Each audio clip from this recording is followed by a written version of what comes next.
Hola, yuppie, everybody! Oh no! Sorry, I'm like a minute late today. The thing is, I was about to switch over to the chat screen, and then I realized that I didn't have VTube Studio on, and I was like, oh wait! I don't have my avatar on! So I turned it on just now, and everything, and now I'm here, just in time. You see, I got distracted because I was drawing robot romance before I started the stream as warm-up. Okay, let me just see if I finished posting everything.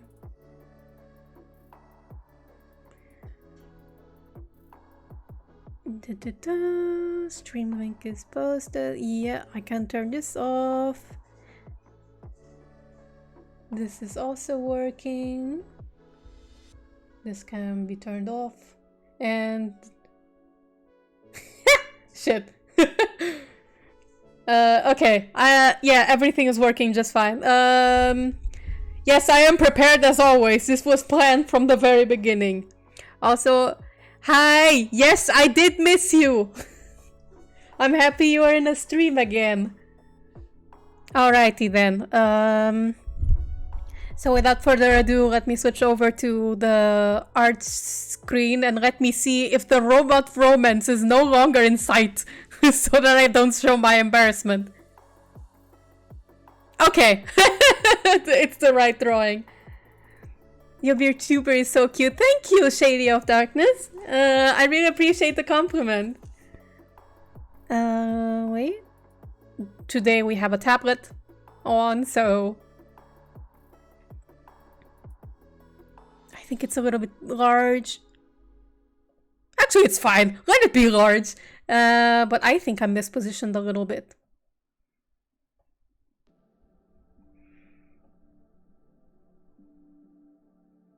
Actually, let me zoom out a little bit more. Like this. Yes, this is perfect. I think this is perfect. Don't you think so, chat? Alright, I have to shove this over to this side because I'm gonna need this screen.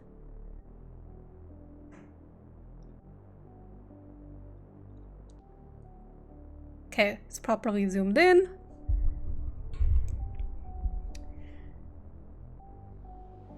Also, let me just put the music a little bit louder. Do let me know if the music is too loud or too quiet or anything. And I think I'm gonna put on something else. I just put something on Stream Beats on shuffle, but I think I'm gonna put something more to my taste.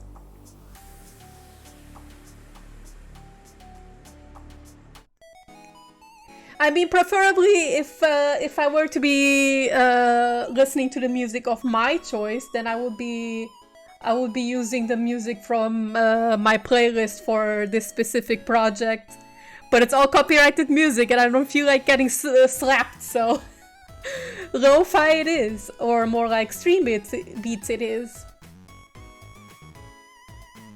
I love your avatar's outfit. Thank you. I really like it too. I think it's definitely one of my favorites aside of my default now. I will recreate it in Animal Crossing. Feel free, I think I will do the same. Or I might as well just use yours.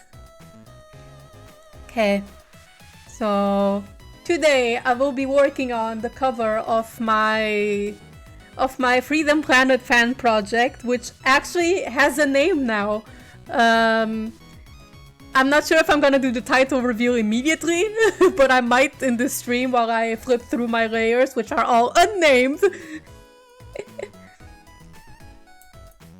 Would you mind if I drew your version of Dale with my AU version and Lilac and normal Spade? I mean, sure, if you would like to. The only thing that would be kind of nice would be like credit or shout out to like this design of Dale is from X person. But yeah, feel free to draw the design if you like it. I mean, Dale is not my character, so Do with him as you please.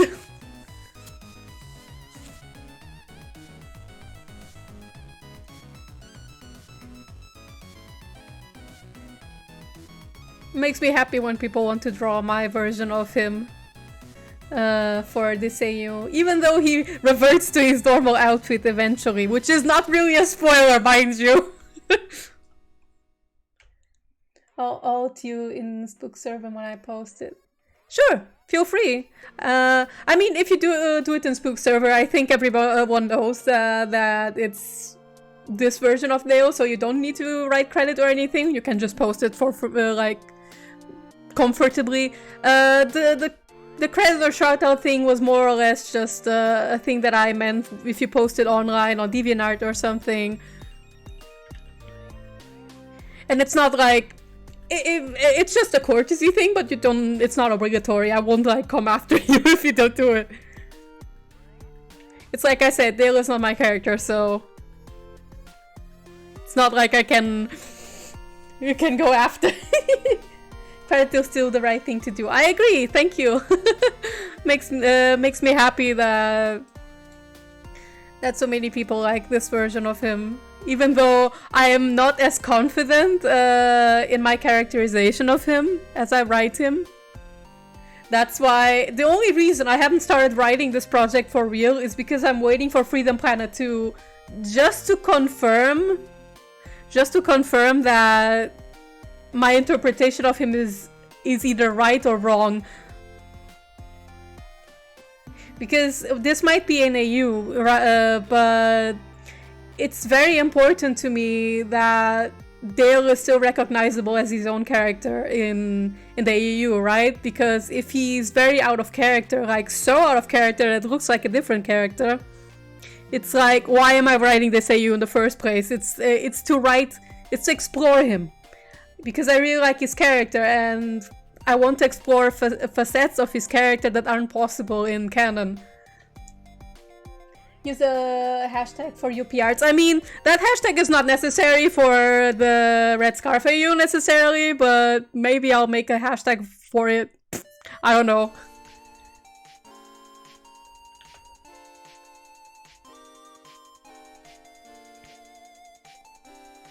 The UPR's hashtag is more or less, I think, meant to be just VTuber stuff, or I have to make I have to see how I want to use that hashtag, actually.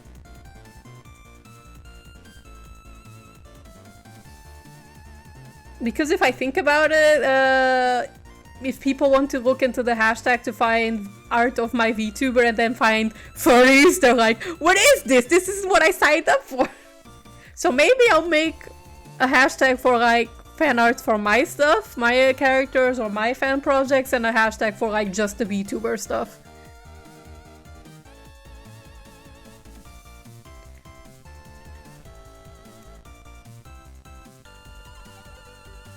Also, sorry I missed the notification, but Vexina, thank you for the follow. I really appreciate it.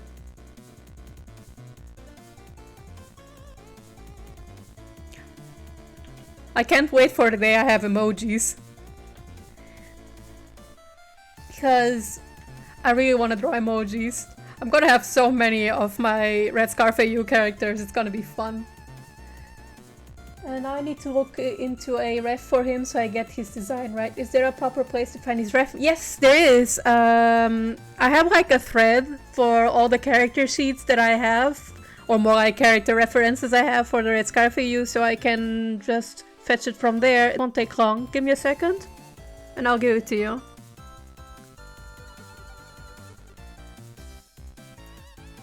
I technically have two, but I'm gonna send you the sheet that has him in front and back and without the scarf and all that stuff.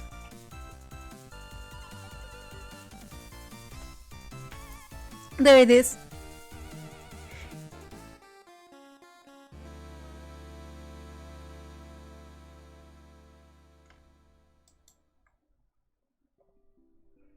If there is one thing I absolutely want to keep for this AU is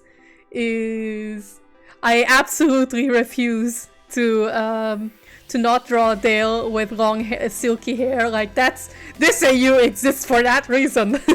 I mean, that's kind of a joke, but I have a thing for drawing hair. I like drawing long hair, and characters with long hair are enjoyable to me, so might as well go full out. Thanks a lot. You're welcome.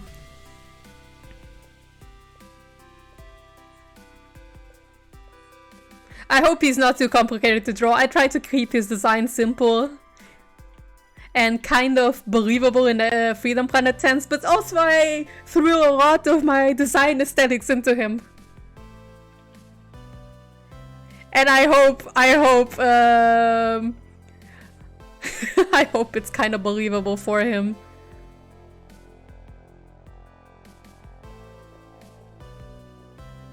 I like how this AU started as, initially it started as purely a swap AU, in which just Dale swaps places with Spade. Even though it has the falsely accused of murder subplot, or more like main plot. But it's just like, yeah, it's the reason why he ran away and became a Red Scarf sort of thing initially, and now it's like there's a whole convoluted murder plot at its center, and it's like not even about Dale being a Red Scarf. He's like, it just happens to be associated with them, but it's not a main point. It's not like he hangs around them in the plot.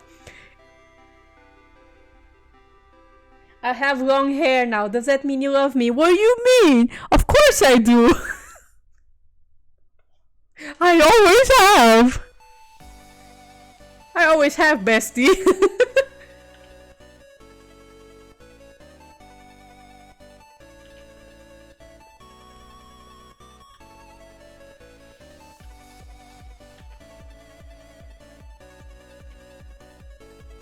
I wonder if somehow my AU life will derail into that one day. I mean, if it feels like a natural progression for your AU lilac, then do embrace it. Like, I didn't intend for Dale to derail the way he did for this AU, but it worked so well. I was like, I am taking it. This is my shit, is what I thought.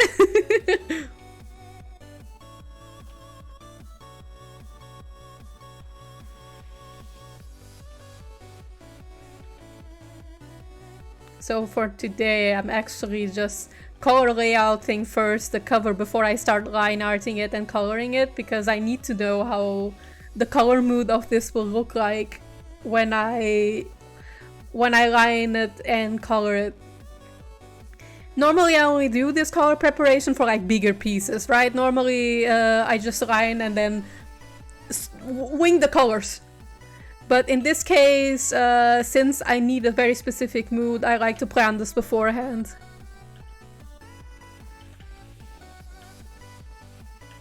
Like, I need to know if the lighting looks right.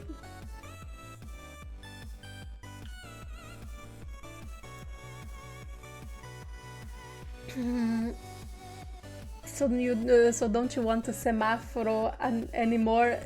No.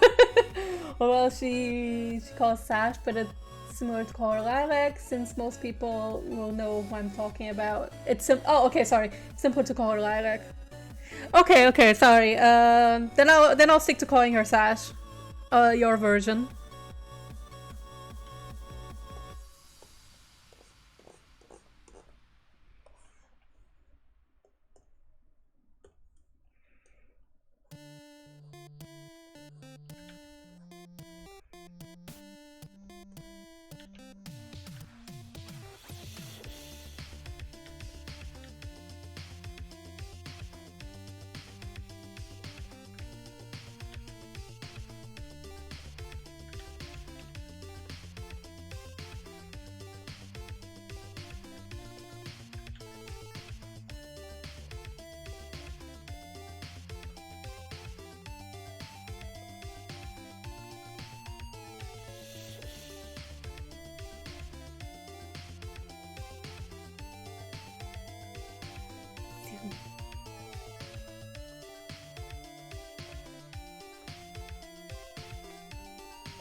I actually really want to be listening to Higurashi music as I work on this, like, so badly. It's the Higurashi music is what fuels this AU. It's the music in this playlist for at least this section and arc of the AU is Higurashi, a little bit of Umineko, and Yakuza. That's the soundtrack.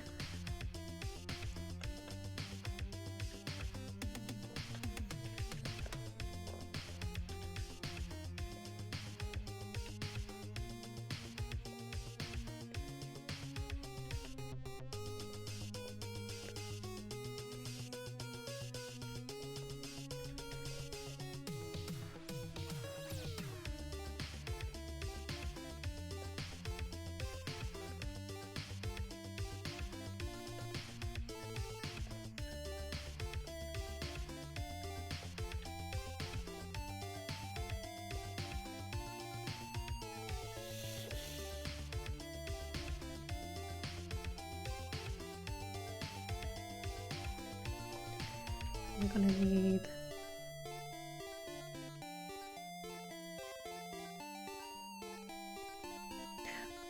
Oh, right. I did actually mention this on my posting of the stream, but if anybody has questions for the AU or like any questions in general, like about arts or stuff, feel free to ask. I'm all open. The only thing I can't answer is spoilers, of course, but...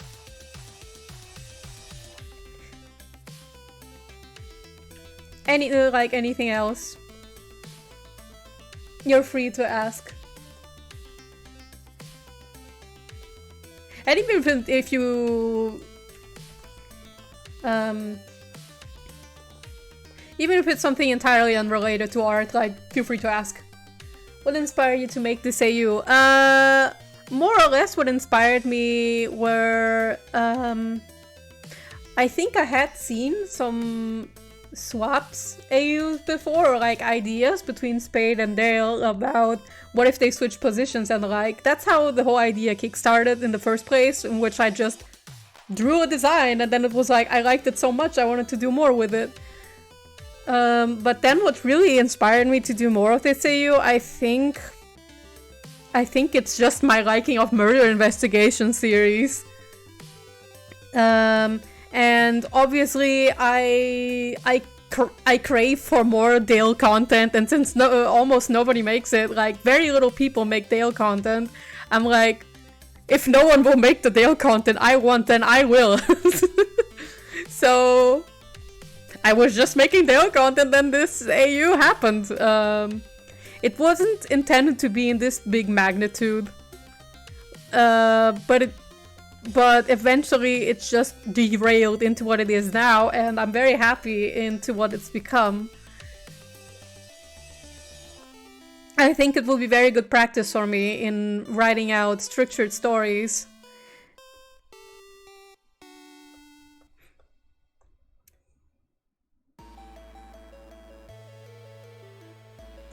Making content for one character, heard that somewhere before, and that's me in literally every fandom I get into. There's always one character or two that I fixate into and then I never let go and make content for them until I die. Like for Freedom Planet it's Dale and Torque, which I make most content for. Like, of course I make more Dale content than Torque because Dale has a whole fan project dedicated to him. But Torque, I've done a fair number of comics and content for him before, and character exploration for him.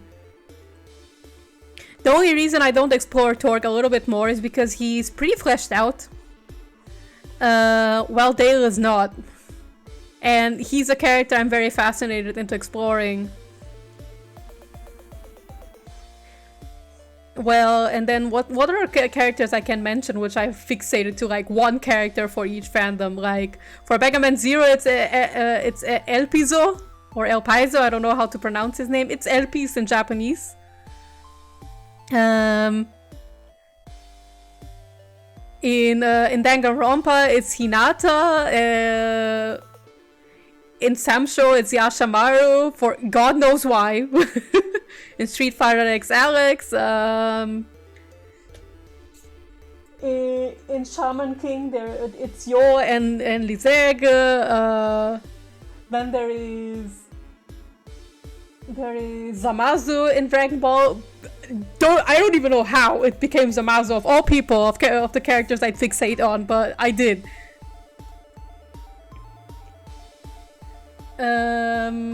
What else was there?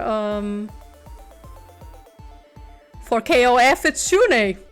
Fucking Shune of all people. I don't know why. It's just to be like that. I wish I had a 3D model or hand motion tracking because I am going off.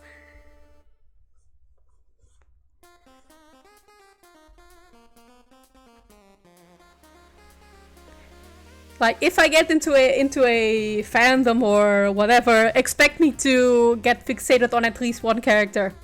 And if not, if I don't fixate on a character, then it means I probably won't make content for that. Or I fixate on literally everybody, like fucking Yakuza games. I've been given Yakuza Like a Dragon and I fixate on literally every single one of them. But I don't make content of them because Yakuza is already perfect as is.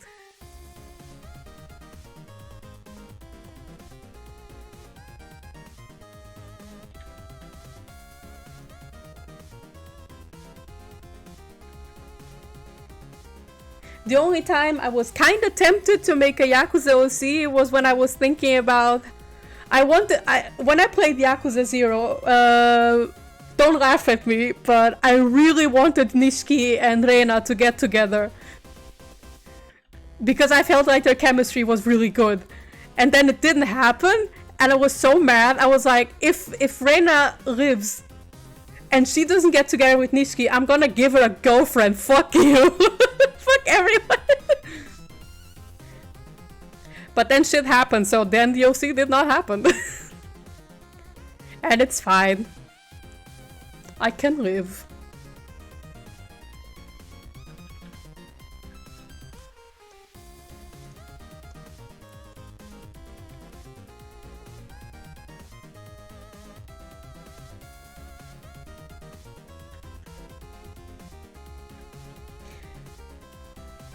Why like the bad guys? Sometimes you just want a little bit of violence.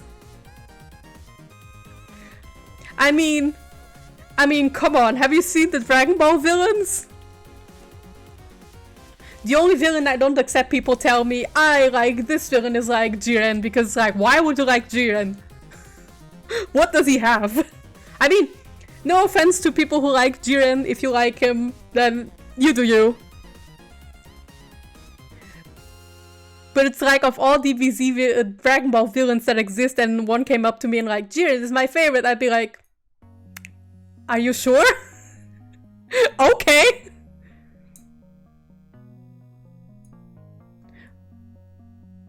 The funny thing is, Zamasu would normally be the kind of villain I would normally hate. Or dislike. And yet, I gave him a boyfriend.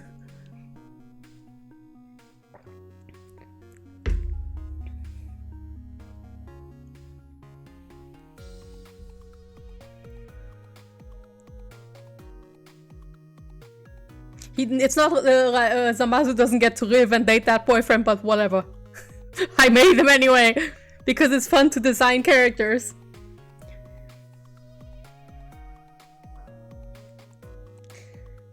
Poses are so hard. Yeah, they are. I feel you on that. I started using models to help me pose. I wanted something, I forgot entirely what I wanted. Right, I wanted the reference. Where's my baby? Here she is.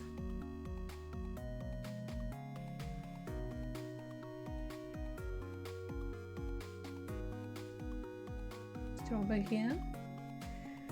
I remember you got kind of fixated on Joffrey from Game of Thrones. Stop! No, not Joffrey. I hate him. I really hate him. He's the worst. There is no game of character I got fixated on.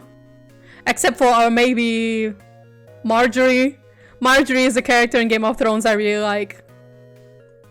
Says the person who has only watched Game of Thrones via clips. You are insane. Am I insane for liking Marjorie? Hell yeah, but she's good. You can't call me insane for saying I like Cersei. Unironically. I just think she's a fascinating character. In spite of everything. And I can't even say that because I barely even watched Game of Thrones. I only watched it via clips or like sparse episodes while I was visiting friends.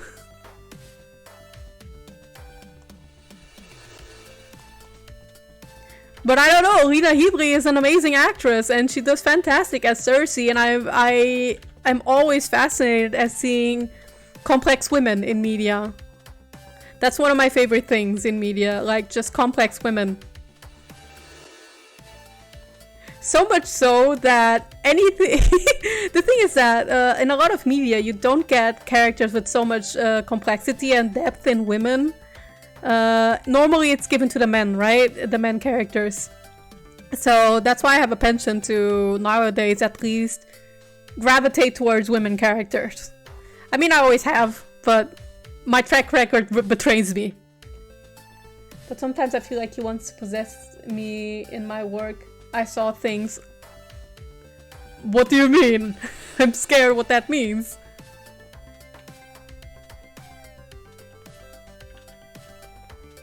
Which reminds me, on Game of Thrones, I remember how everybody is like naming a character, like a male character, like, he's so handsome, like Jaime is so handsome, and Jon Snow and Tyrion and stuff, and I'm like, Marjorie.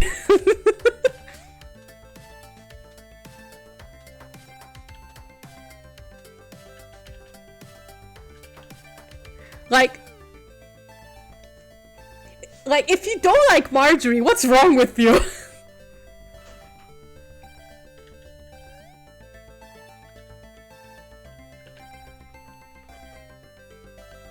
I'm also one of the only few people who unironically kind of like Sansa from what I've seen.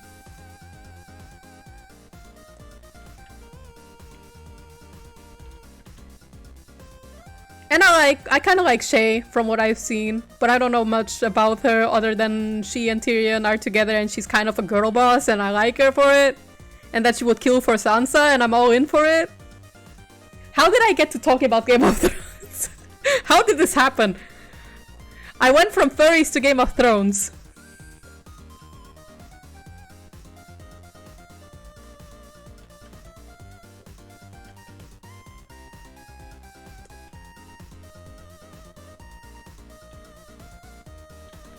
But speaking of Game of Thrones, this is actually something I can swerve back into the Red Scarf AU. So, one of my characters, Mira, I actually take reference from Marjorie when it comes to speaking and mannerisms. Mina's the more manipulative flirting part, more like the formal way of speaking.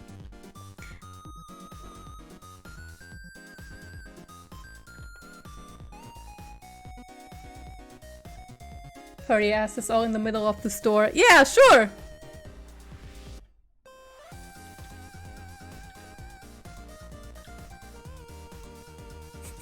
I've already embraced it.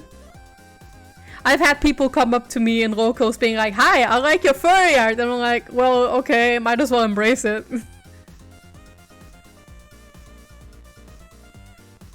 Like, it's not my fault if Freedom characters are furries. I can't do anything about that.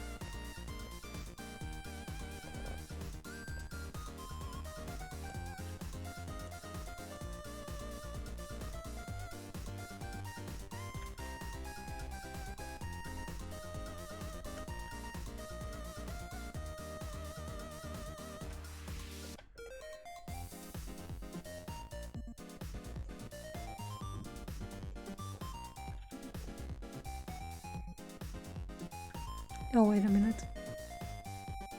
No, okay, this was meant to be hair. See, this is why I need a color, to make a color map when it comes to a more complicated picture, because there are lines in which are like, is this a scarf or is this hair?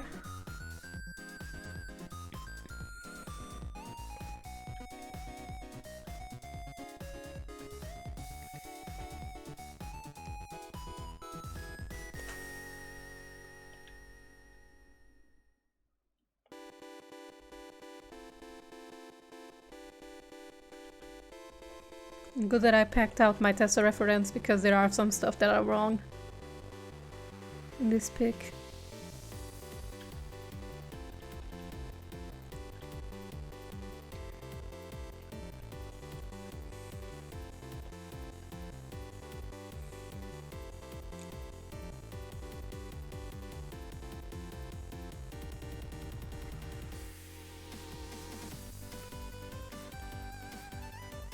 Magenta.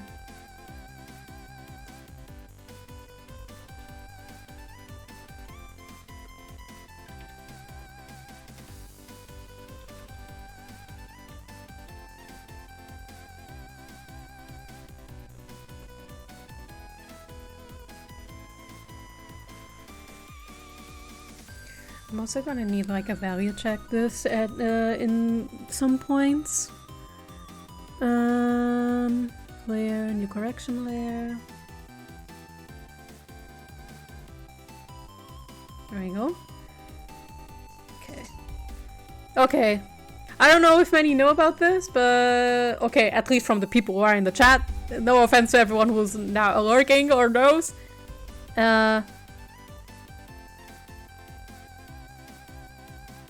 So this thing I do, doing the black and white thing, it's called more or less a value check, and this is important for checking contrast and that stuff. For readability and whatnot. Stinky! Get out. I'm drawing right now. I'm drawing right now. Don't sit on my tablet now. Good girl. Yes. Sit on this side. Good girl.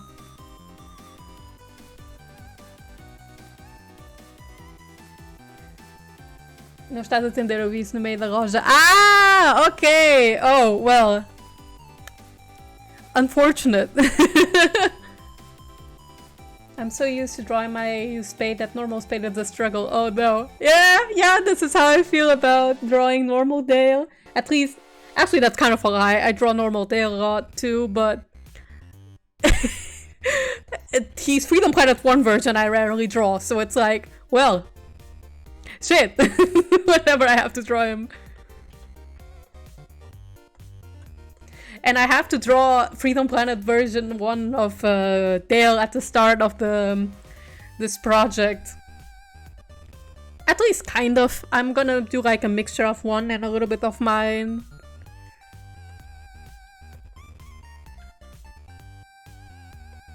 Okay, I think I'm gonna use a different layer for this part.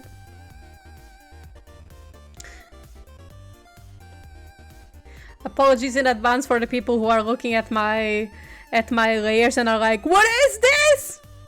Why don't you name your layers?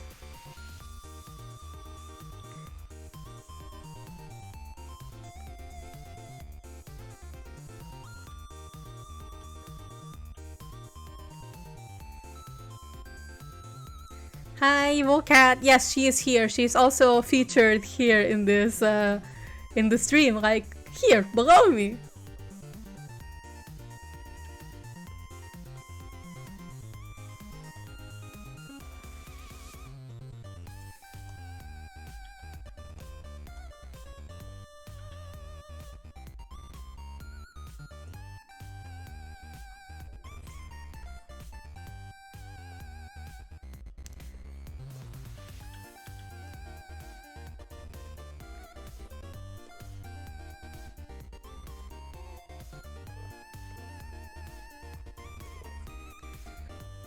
To be more ghastly.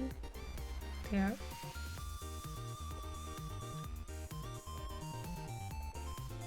Needs more grace.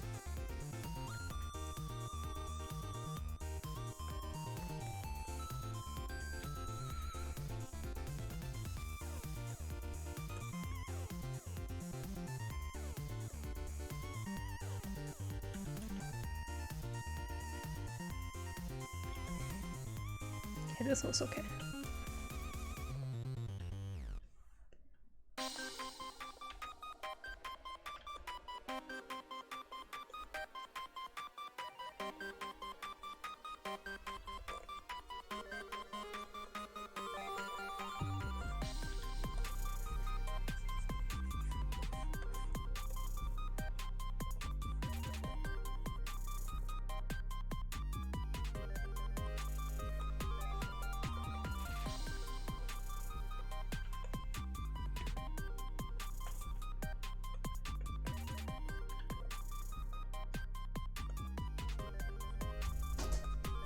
I'm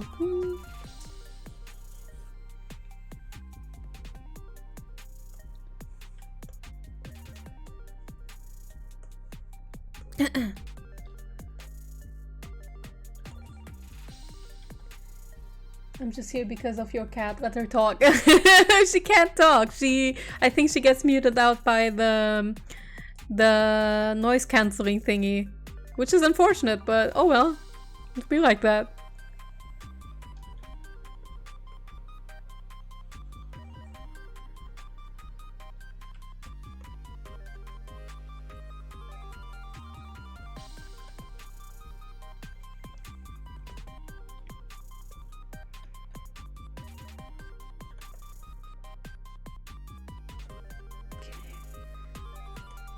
So, what else can I talk about in this AU that won't spoil too much?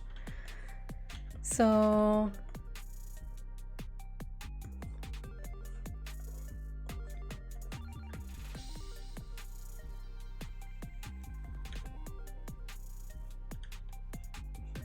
I find it funny how initially this AU started with just Dale, and eventually it evolved into a whole cast ensemble of OCs. Initially, I actually thought of including Lilac and Carol for the plot of the story that I then eventually hatched about the murder, the murder investigation and whatnot. But when I tried to brainstorm interactions with Dale and Lilac, it just didn't make sense. It didn't feel right. Also, their age difference was too much for me to really write dialogue that I wanted to. And then I was like, what if I bring back my scrapped OC from Sonic and put her in just for fun? And then I actually started thinking about their interactions, like his and Tessa's, and then I was like, wait, this chemistry is really, really good. I need to use it. So hence why they are now the duo of this AU. But it wasn't initially intended. It just happened because I was like, I don't know, who can I make him interact in this AU that's not Spade and the other two girls who I can't write mature dialogue with. And then it happened. Just this. And then initially I only planned to keep the culprit in, so it was just gonna be 3 characters in total. But then it just became boom, it just went a whole cast. Now there is a handmaid, sorry, not a handmaid, there's a personal maid, there is a photographer, a reporter, a former Yakuza boss, a businessman, Spade somewhere in the background, 3 dead people, and 2 mysterious people. It's like people someday will probably be like, then why don't you just make this your own project with original characters entirely? And I'm like, well, this happened just because I wanted to write Dale. If I make Dale like switch him out with an original character, it's like, then why am I writing this to begin with? This AU exists because of him.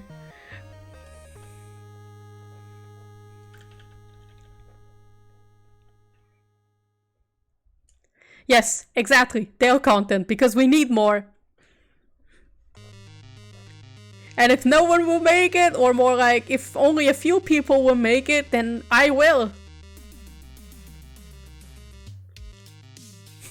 I only hope that the Dale content I make is like to people who's content. I know I can't make everyone happy, and that's okay. But imagine if you're a Dale fan and want content of specific kind, and then mine just isn't, and you're like,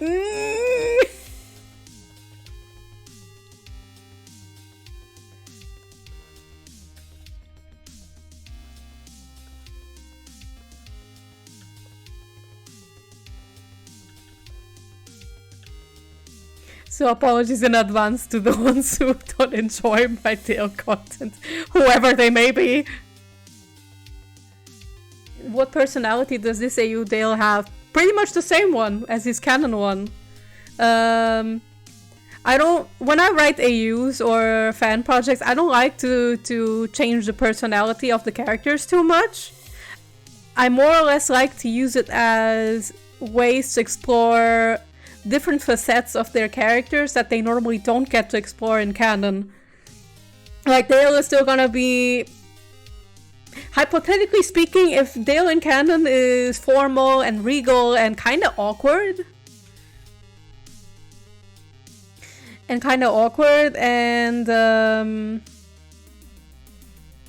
he's still gonna act like this in the AU. But it's you say that, but it's hard to read Dale in the first game. Yeah, that's true, that is exactly the reason why I'm waiting for Freedom Planet 2. Because when I have his personality in canon in frame, then I can actually take it and adjust my Dale to that. This is the only reason I haven't started writing the AU for real. Like, I have the whole thing bulleted down in bullet points, how the story goes, but I don't have any dialogues really written down, except for like a few. And depending how Dale's personality is in canon, I will adjust the things that I've written and drawn with him. I will adjust it accordingly to his personality in canon. Because it's like I said before, if I write a character who's canon so out of character, for me personally, it's like, then why am I writing this character if he's not recognizable as his canon counterpart? Like, sure, he's not gonna be exactly like the Dale in canon, of course. He's gonna learn new things. It's like new facets of his character that he wouldn't have in canon. Like, he doesn't have to go through being falsely accused of murder and betrayals and like getting jumped at by street thugs or like red scarf people being like, oh, you have a bounty, so we have to get you. That sort of betrayal, or like actually learning to have a friend. Things like that are not things he would experience in canon. So these are new things he would experience and would take into his personality and like have different facets for that reason.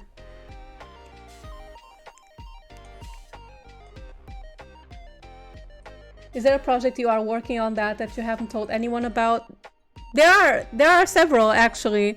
I have like a whole list of projects that I want to work on, or that I work on here and there. And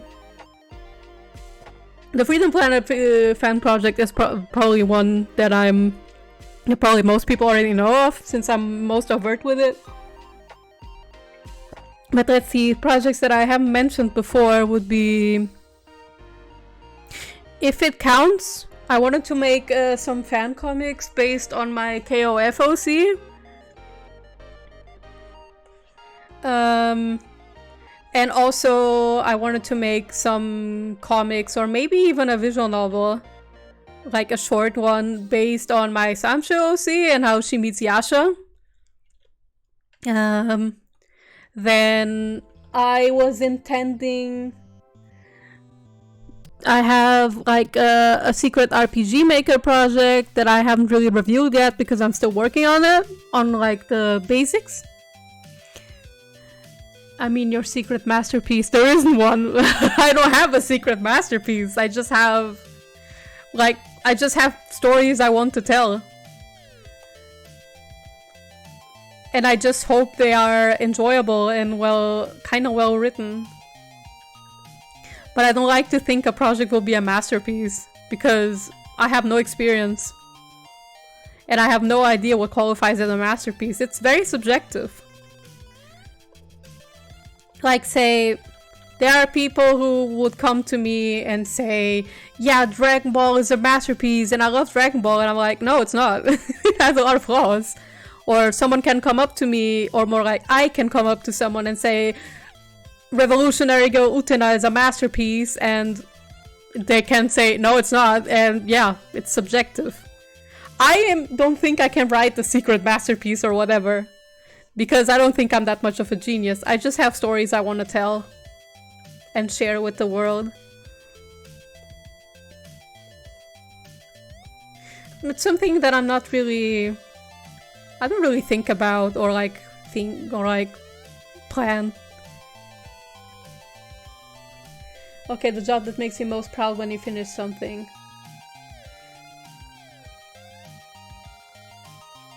Well, since I only finished art, I think what makes you most proud in art is when the art looks good and I learned something new. I think the only other thing I can mention that I'm really proud of is actually completing a prototype, a visual novel prototype, which was one of my first endeavors with the visual novel engine. I made an entire prototype as a final for college. And yeah, it was nice to make it. It's like actually finishing a project, even if it's a prototype, it's like there. Like it's finished and closed. It's like there. It was shown in an exhibition and stuff. And it's something that I can like stamp off and say, this is a prototype I completed. Even though I don't like the writing of it anymore, it was still a very good experience. And like I can say I finished something. Even if it's just a prototype. So I'm hoping that the Red Scarf for You might be the first project I actually finish. Decided to go with a pose similar to the one in the ref since it is the best I can work with. Yeah, sure. Feel free. Using references is good.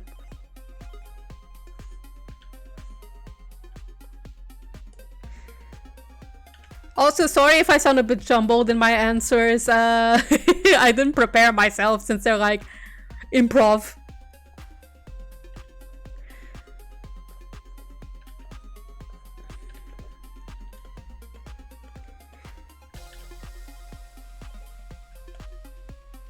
No, it's the wrong side. Lightning should be on that side.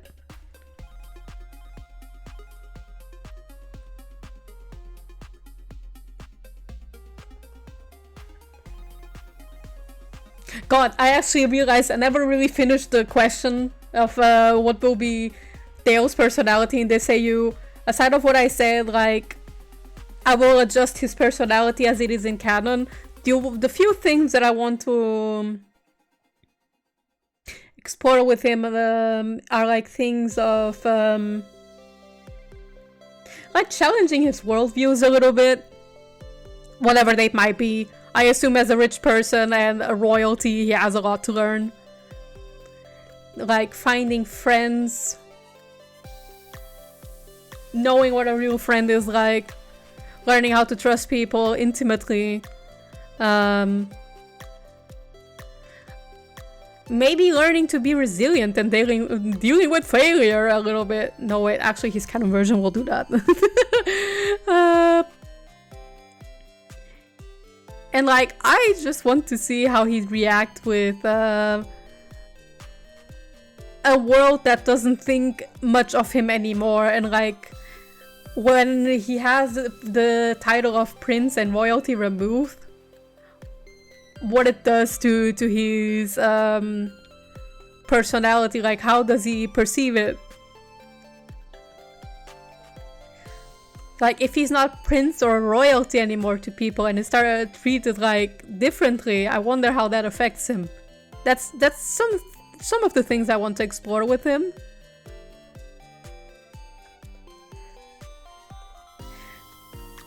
I will say, however, there's one thing of my version of Dale I refuse to let go, even if it's not in canon. And that is the liking of puns and being kinda awkward. Those are the two things I refuse to let go.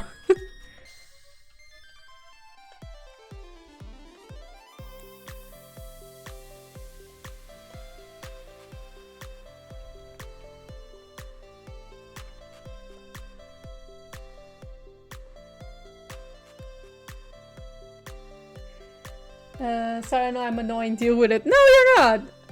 You're keeping me talking in the stream, that's a good thing! Awkward boy, yes. I hope he ends up being kinda awkward in Freedom Planet 2, if it's like confirmed that he is kinda a little bit awkward. I mean, I think he doesn't know how to deal with, like, say, you toss a character like Carol in a conversation with him, and you won't know what to do. He'll be regal, and Carol will be like, "Oh yeah!" And he's like, how do you speak with this girl? I can imagine he'd be the type that if you are rude with him, at least in the Red Scarf AU, in the Red Scarf AU, it's like he's not treated as royalty anymore, and he's not treated with respect, and he's he doesn't take it very well. He doesn't like get angry or anything, but he's like, "Where are your manners?" And specifically to Tessa, and she's like, "Well, you're not royalty anymore at this point, so what's your deal?"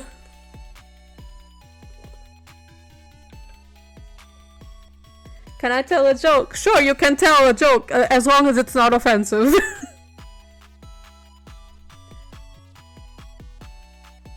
The one times we've seen him, he seemed very serious, so I hope that is the case. Yeah, in the situations he was presented so far, he wasn't brainwashed. It warranted him being serious, right? Like, in the intro, it made sense for him to react the way he did, to be more serious. And in the Freedom Planet 2 previews, yeah, those instances make sense for him to be serious, which I think he is. I think he is serious and regal and formal and kind of a stick in the mud.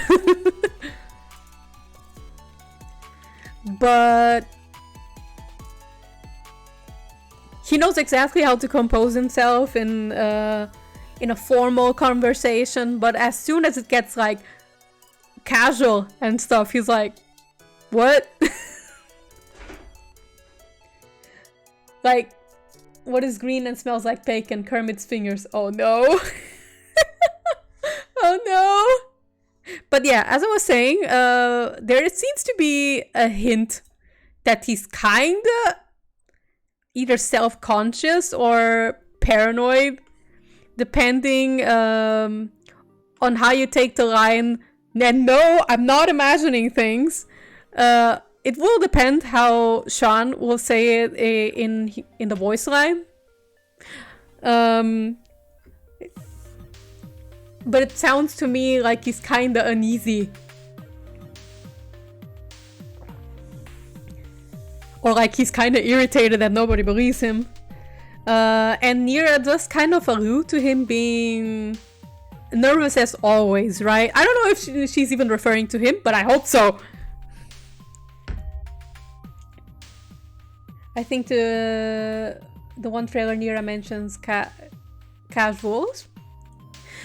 She does mention that he's nervous as always, I see, something like that. And I believe she's referring to him. And I hope she is, because that will kind of support a little bit of my characterization of him. And also, something I really wanted to see in Freedom Planet 1 but never got was like his relationship with Nira, but since her backstory was retconned in 1, I wonder how they'll handle it. I'm assuming she knows him via council meetings and stuff like that.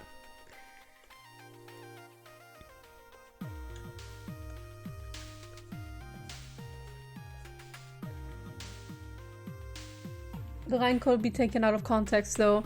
Yeah, that's true. That's why I have to see it in the game to see if she means him or something else entirely.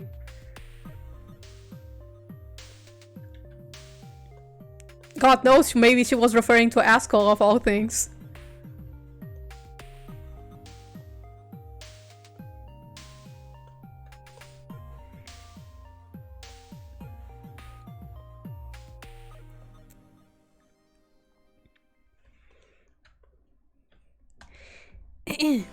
Okay.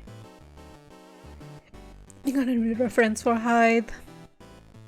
Took me so long to get the answer from the dev about the Nira backstory. Yeah, there was like a lot of questions in that stream, so I can imagine why it was difficult to get a question in.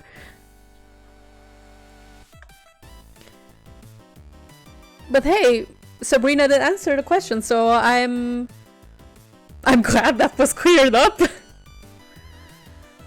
Because that was something that I was actually kind of struggling with in the Red Scarf video. I wanted to know where to set Nira in.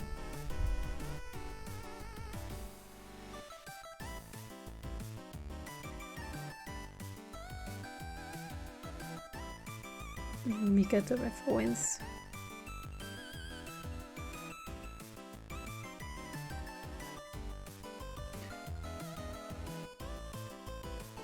Unless it's said in game, it's up in the air. Yeah, that's true. They did say that her backstory in 1 written on the website is retconned.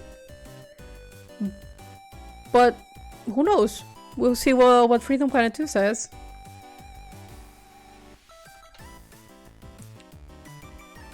I, for one, would be very happy to see more characters associated with Shuigang, because that's a kingdom that I want a lot more lore and stuff established in. Because there is very little about it. I mean, understandably so.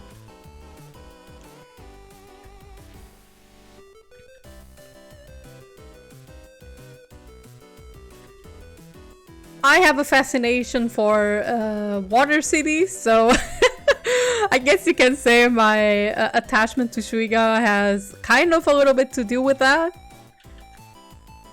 Though not necessarily, it's kind of like a side effect from liking to do Dale content as much as I do.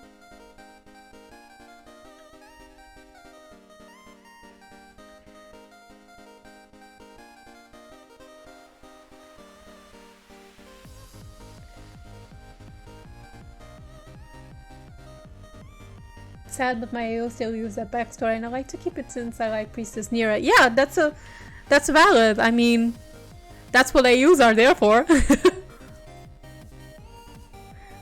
explore characters in different settings and stuff.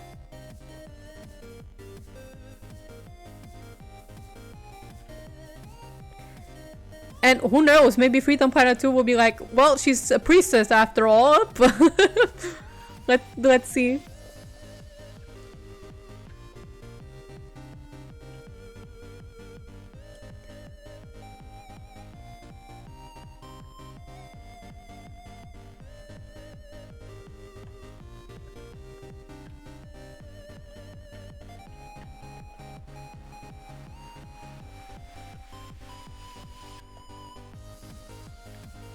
I regret to say that Nira doesn't really show up in the first part of the AU. There are 2 parts.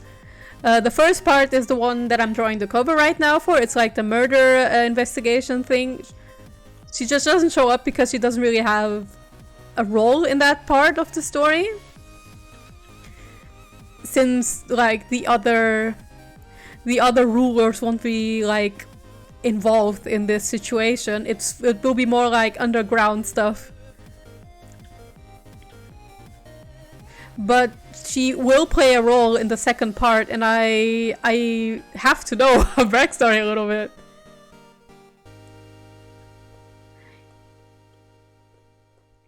I mean, even if she doesn't get a backstory, I can figure something out.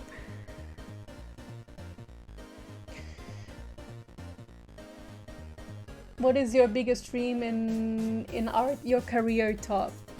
My biggest dream in art is just making a living with the shit that I draw. I want to like do part-time, like a normal part-time job, whatever. And in the other free time, just do my stuff, my projects, like via Patreon funding or something else. Or like via Twitch.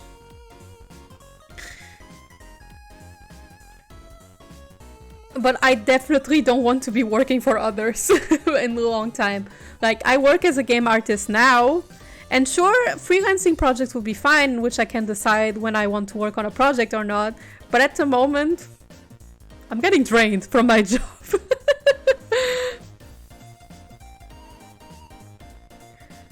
Like, it's very important for me to be able to draw my stuff. It's the stuff that keeps me going, my serotonin. And the stuff that I actually enjoy doing. I don't want to work for capitalism forever, you know? So that's my dream. My dream is like, make a living with my own shit. And I can live with working part-time. It's just that I want to have time to work on my projects. The things that actually matter to me.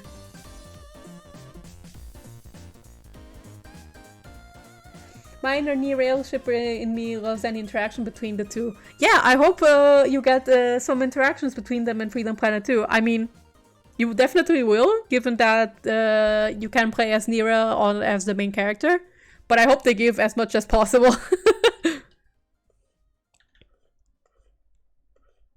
There isn't necessarily any ship in Freedom Planet that I like, or not that I dislike or anything. I'm indifferent to most. Some I find pretty cool, and others I'm like, yeah, okay. But there isn't any that I like, ooh, I don't like it, or anything. I welcome anything, really. And actually, I really...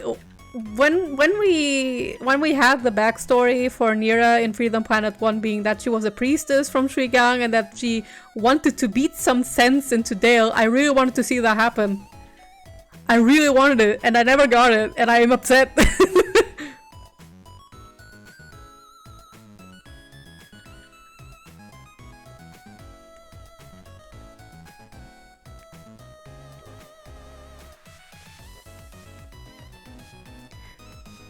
Actually, I lied. There's only one Freedom Planet chip that I like, but that doesn't count. It's Enzo and Kano. the former Yakuza boss and his fiance. It's my shit.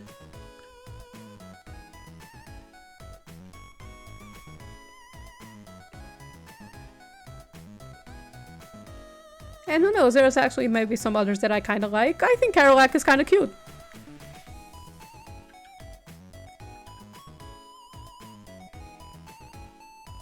And I remember when Maria Notte was revealed, I was like, I hope she gets a girlfriend.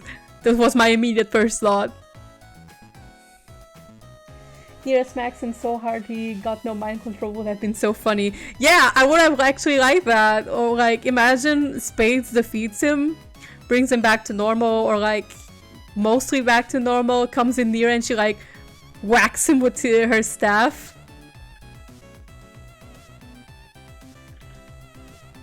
That's the kind of stuff that I really like to see.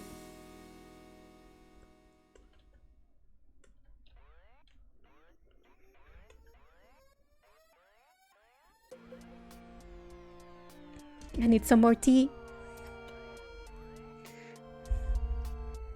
Oop.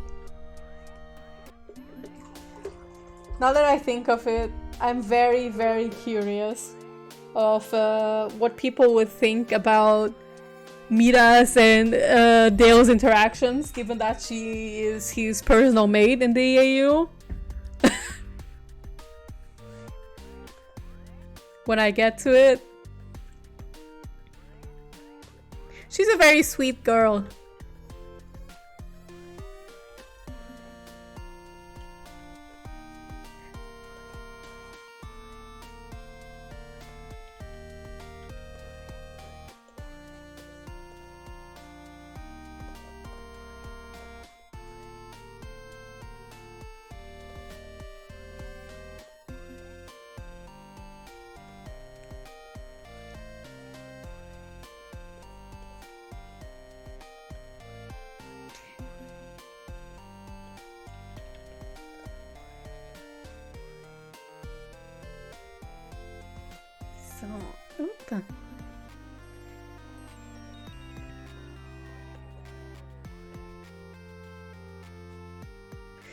The one thing I can say about the interactions that I plan to write with Mira and Dale is like, being that she is his personal maid, of course she humors him all the time. I mean, it's her job. But she's also kind of honest, right? Like, when he tells a pun on accident. She's like, that's kind of embarrassing, sir. It's kind of embarrassing, Your Grace. Like, she is at least honest to that extent. But she won't be rude.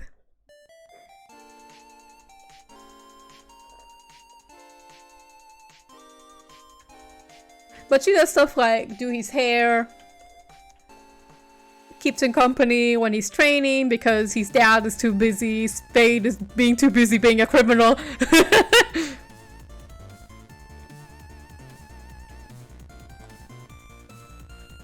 But again, it's also her job, so it's difficult to be like, is she just being nice because I'm royalty, or...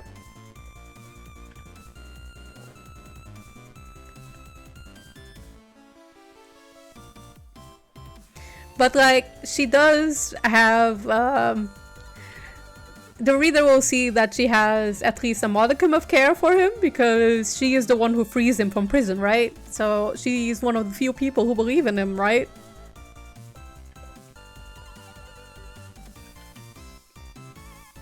Like, when everybody finds him all bloody and with a knife in hand and shit, like, he gains consciousness and he looks like that and everyone's like, oh no, you killed the general!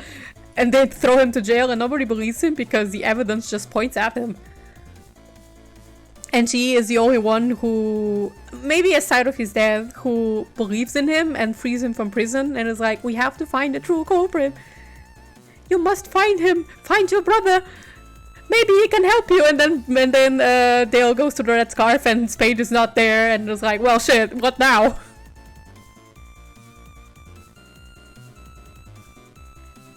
Have you thought about publishing any of your projects? Yeah, I have. Though mostly in self-publishing format.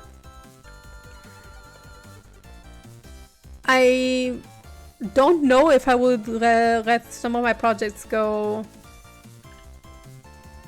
published under big companies. I think I will trust indie studios more with publishing my projects. And in this case, it would only be original projects, right? Like this RPG Maker project that I'm thinking about.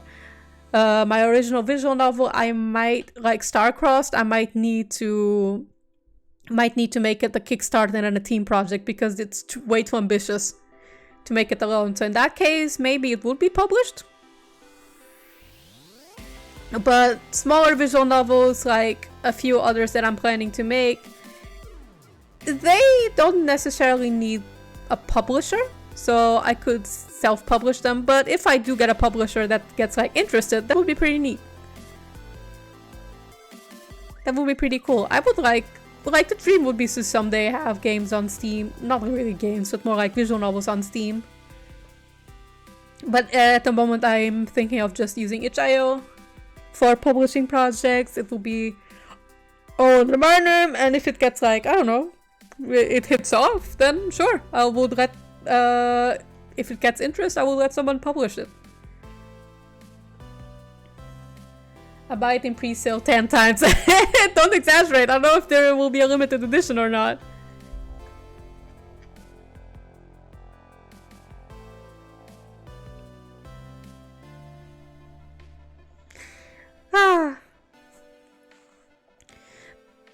But stuff like fan projects, I will publish them all, like, by myself. Like, not really publish, but more like, hello, this is my fan project.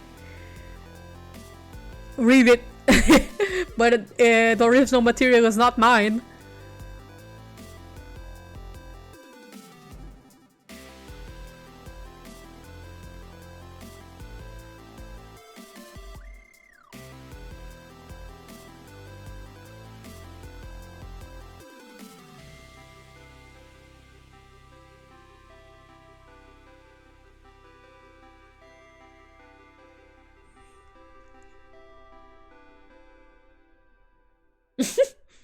This isn't the meme I was intending to find.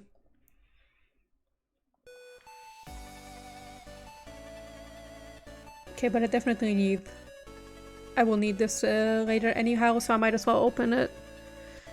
But where is mirror? I need my mirror reference. I don't have it here. Oh no! Oh wait. I got it. I need her. I need it right now.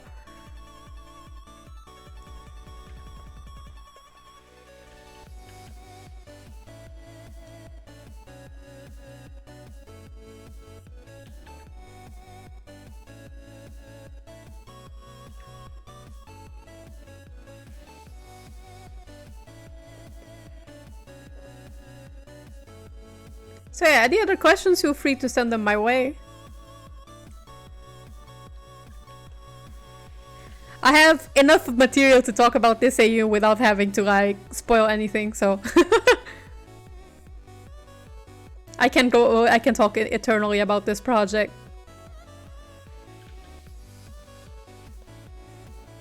Like it's nothing.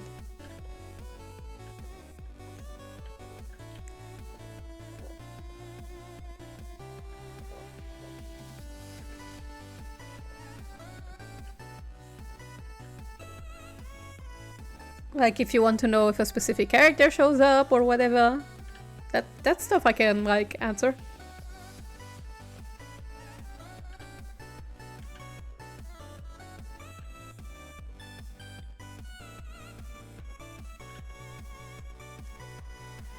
I can also like allude a little bit to the second part of the story, which I kind of already alluded to it in Twitter and stuff. Já volto pro jantar. Bom apetite!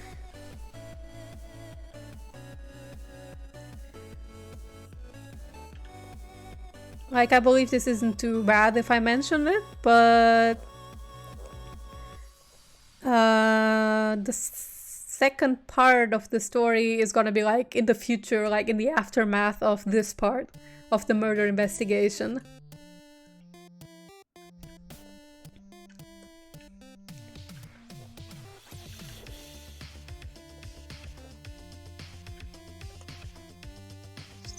Yep, she has pure white hands. Sometimes I forget that Mira is not a panda. She is a polar bear. She just happens to have black hair.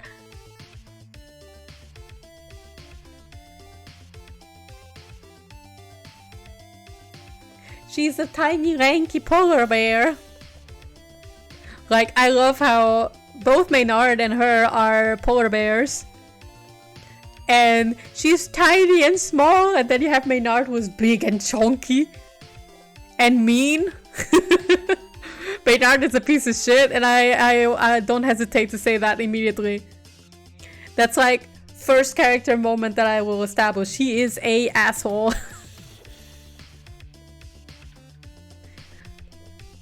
Like there needs to be a like. He's so much of an asshole that Dale doesn't like him, right? There needs to be a reason for people to think why he should murder him when he did not. But there needs to be a believable motive, right?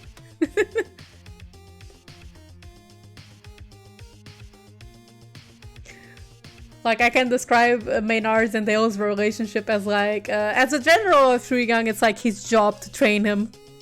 To train the prince and shit. But he's not amused, he's not interested in the dumb shit that Maynard has to say, like the mean, evil stuff, like he's the type of general that'd be like, oh, we caught a criminal, let's kill him, and stuff like that. Okay, like, he doesn't like kill him, but he's like, put him into the death row and whatever. And Dale was like, no, death row is wrong.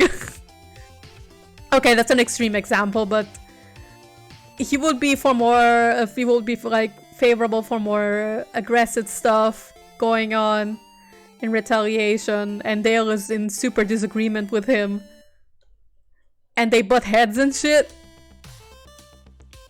but Dale can't do anything about his position because he was chosen as general. It's not like he can be like, Dad, I don't like him, take him out.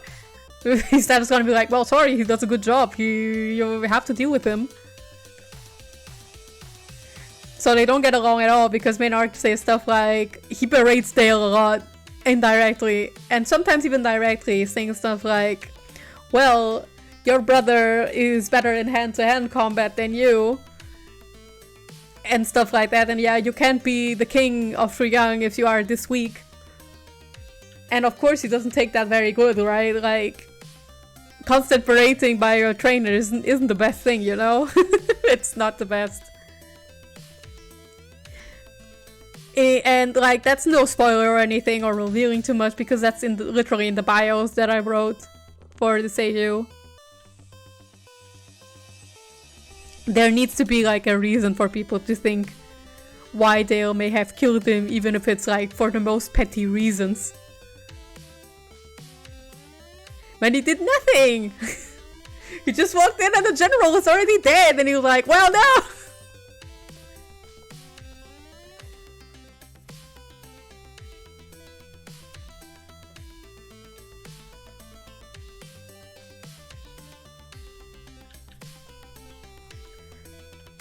Actually gonna need some fire effects.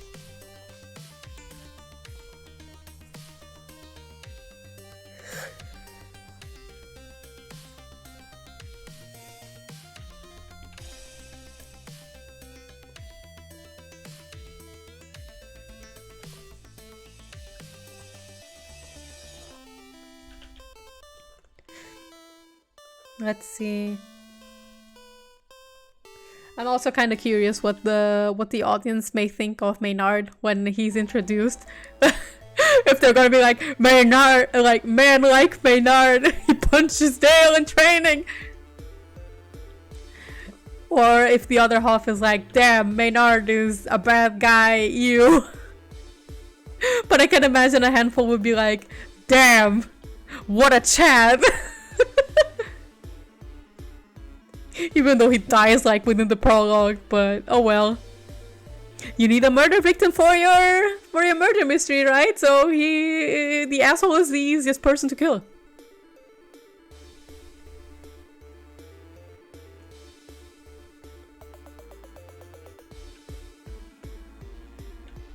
He dead and nothing was lost. Indeed, nothing was lost. Except for, well, maybe Order in Shuigang. They lost the general. And Dale gets framed for it, and it's like, well, our prince killed the general, what now? It's not even the truth. So like Shuigang has like a bad image in for a while because of that, like, oh no! Who knew that the regal favorite prince of the king, his son, would murder for stupid reasons.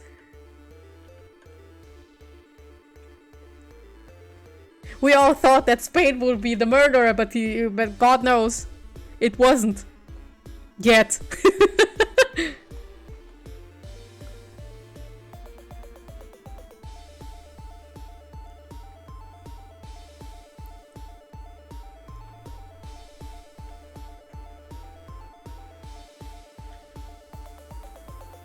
And sure, maybe some people would be like, then why didn't the king just push it under the rug or something? Like, it's his son, why is he letting him go to prison and face punishment and shit? What, like, maybe a part of the king doesn't know what to do. Like, he has seen the evidence is all stacked against Dale, even if it's like doctored and shit.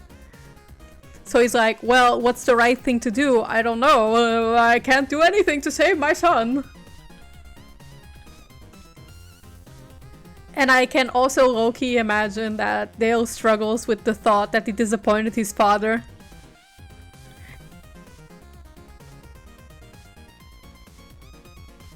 And in my version of the Red Scarf AU, I don't know what's gonna be in Freedom Planet 2, what's happened to Dale's mom, but her being dead is integral, but maybe he uphold the law and as such has to do what's right. Yeah, more or less.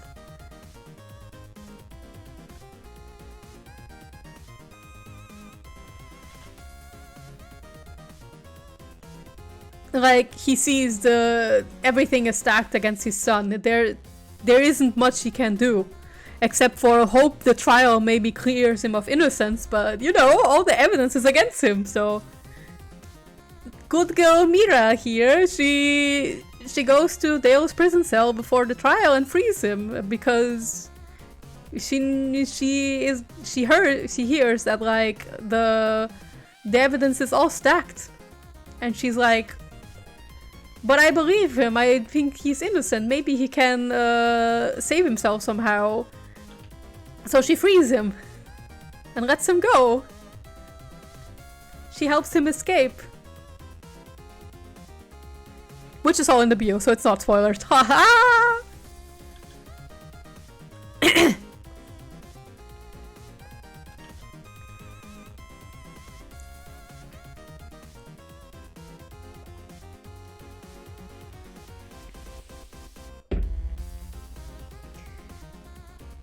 something else that I can mention about the AU is like absolutely no character in this story is irrelevant. You will see why, but I won't say in what ways they will be relevant.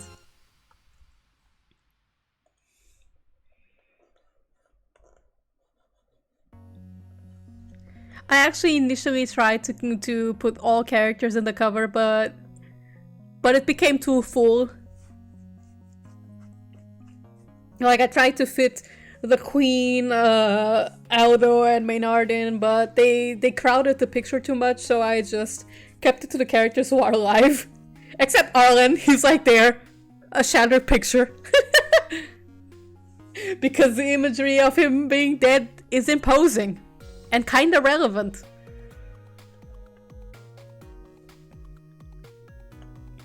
I mean, he is the dead brother of one of the main characters, right? Like, of course his death has to be imposing looking in the cover.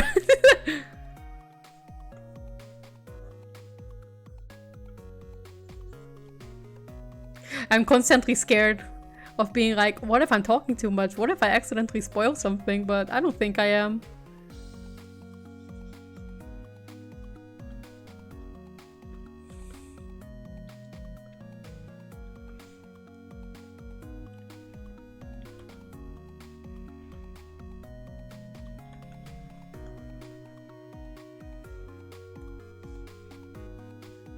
Oh no, the button is orange. More orange.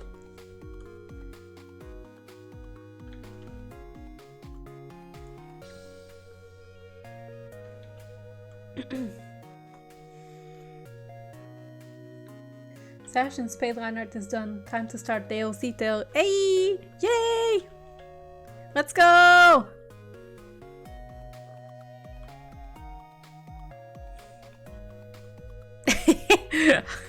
I like how Hyde looks unintentionally cool in this cover. When I literally describe him as kind of a coward on the bio about him, like, Hyde is a coward. He's constantly slinking away from confrontations. But it would be like that.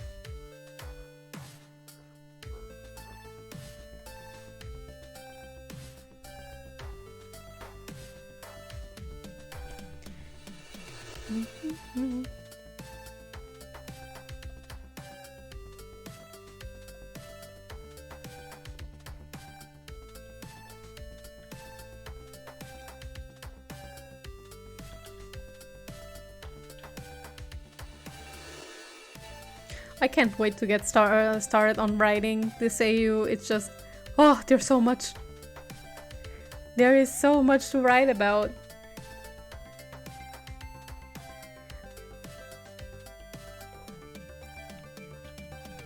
I want to start planning the entire story structure out. I have the rough outline, but I want to plan the things in more meticulous detail, which I haven't yet.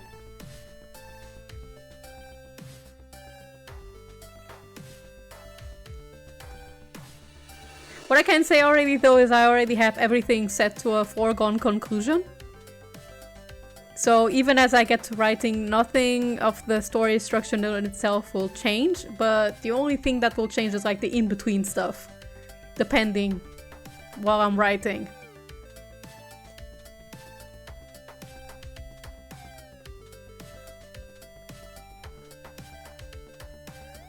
Like, one of the things that changed was like, initially...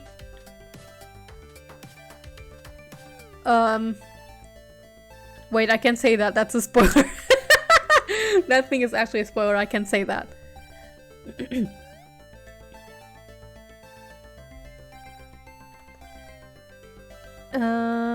What can I say though that changed? Aside of like the fact that this AU became a giant AU of magnitudes.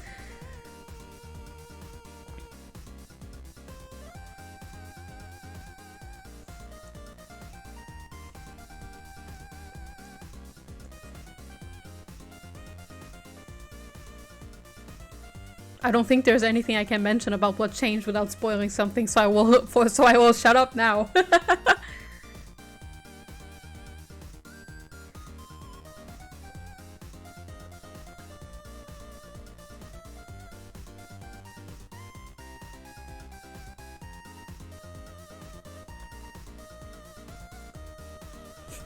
Damn, the contrast is looking pretty pretty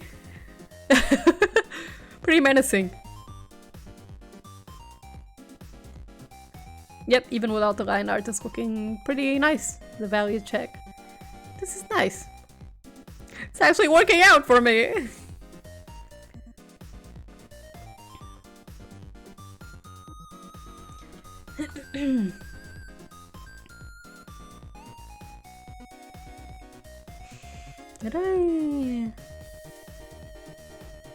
Did I forget something?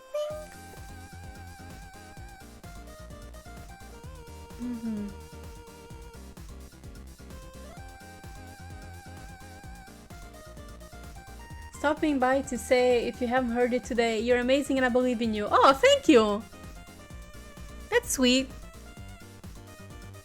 Right, I needed hides eye color. Which is literally just black. It's just grey. Trinkets on his wrist, the side on... like... the trinket on his waist, on the side on 3 diamonds. The trinkets on his waist initially were just jewelry. But now they're actually maybe a mechanic, like a grapple hook of sorts. But I have actually made out those details. Let me actually get the reference for myself because I don't have it on memory.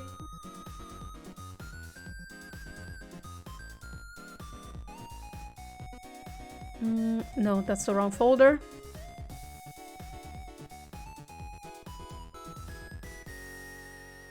No, that's a spoiler. And there's a picture that I actually needed. The side one on the waist are hard to see. Oh! Sorry! Sorry about that. It is 3, yes. Like 3 red ones.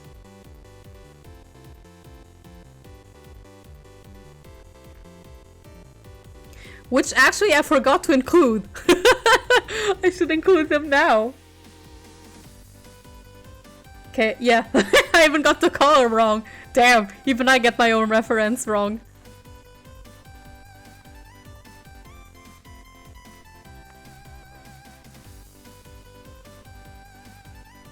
You're welcome. No problem.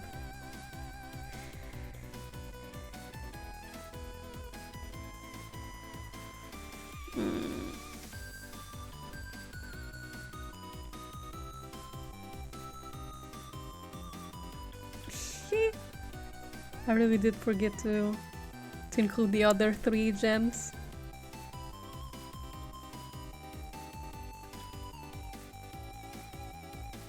Which I actually have to check again how I drew them. Okay, just like that.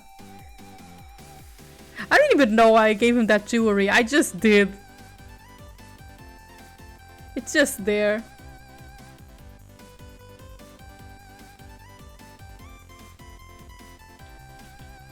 And I think I used the wrong color. For line arting, that's also important because I'm using a layer mode that makes the line art appear dark, but it's actually pretty light.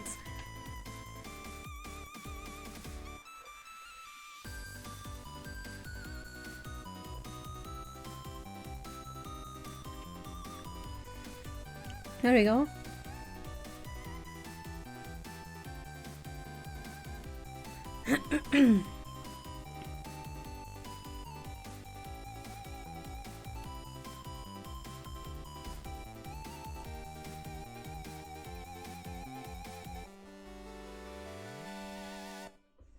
So, I think I'm forgetting something. Yep. There we go.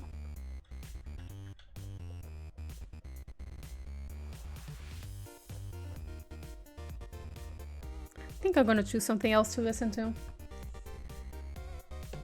I think I already looped to begin with. So I'm gonna shuffle through again.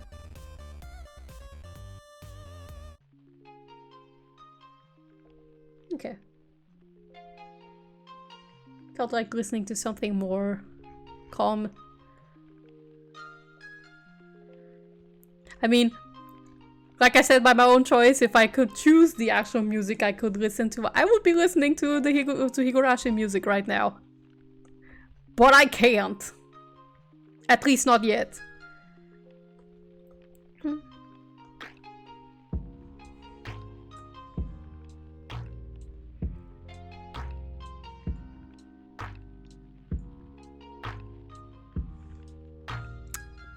What was I looking for again? Ha!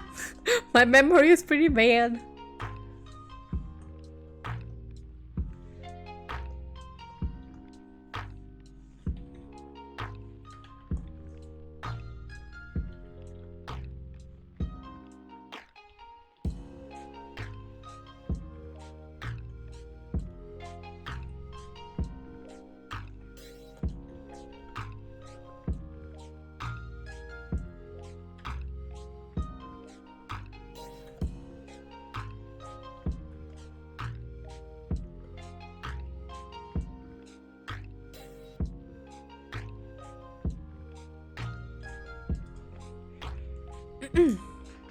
I need more tea.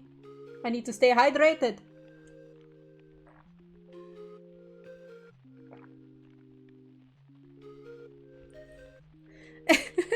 I like how the camera perceives me drinking tea as me like going off.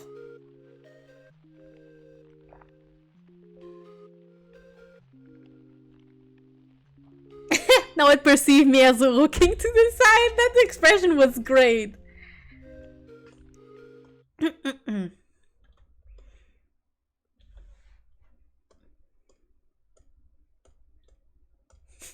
Still can't get over how cool Hyde looks. It's just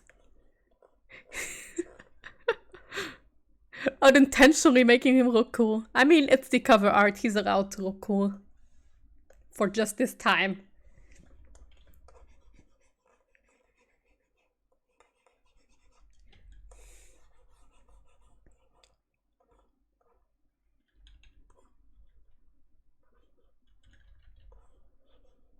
Yeah.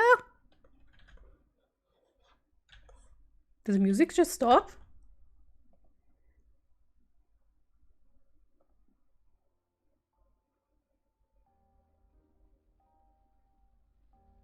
Huh? Oh, okay. Got scared there for a second. It's just very quiet.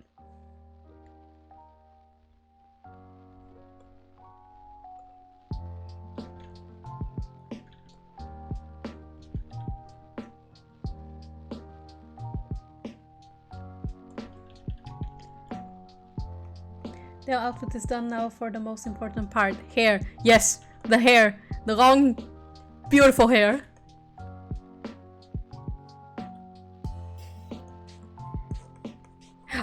That's one of the things that I also refuse to adapt if it turns out to be false. Like, if Dale's hair is not long, I will be like, no. It is long in my books and you will take that from my dead hands. Because, like, you need to have a specific length of hair to make a bun like that. You can't tell me he has a short hair. It's just impossible.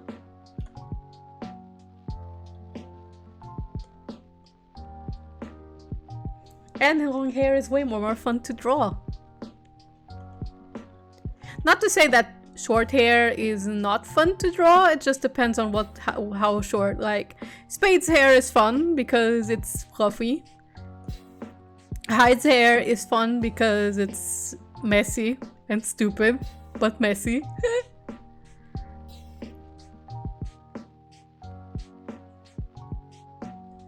Nah, he has long hair and a bun. Correct, yes! This is what I believe as well. Also, hi, I hope you're doing well.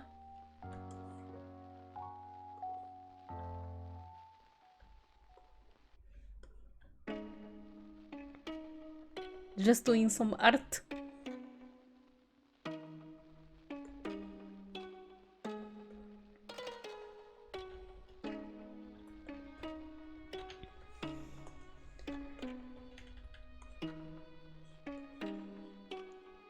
Man, I'm so excited to write some of the scenes with Hyde because he is such...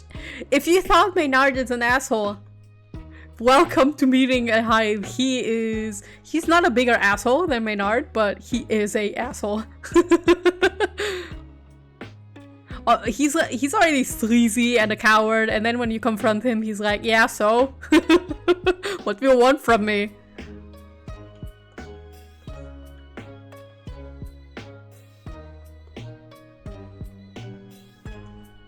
I wonder what people will be like if they will join the Hyde is the most annoying fan club, or if they will join the Maynard this is the worst shit club. I'm very curious to how people will perceive the other characters. Like, I already have a fair opinion of what most people think about Tessa. I can't even imagine some people who would not like her, but I don't care. I'm already happy by the people who do enjoy her, and that's more than enough. It's more than I need. It's everything that I need. But I'm also very curious to see what people think of the other characters.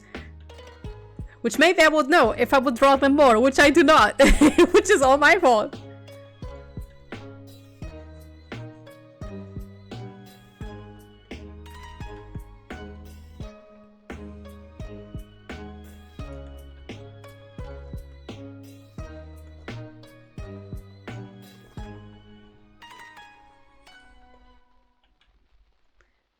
Space. I'm doing well, thanks. Fixing up some bugs before Thanksgiving dinner. Woo!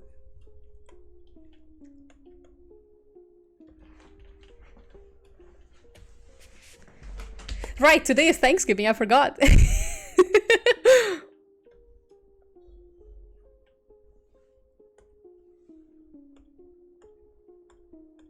We don't celebrate Thanksgiving in Europe, so I keep forgetting that. I hope Thanksgiving dinner will be good for you. And I'm also excited.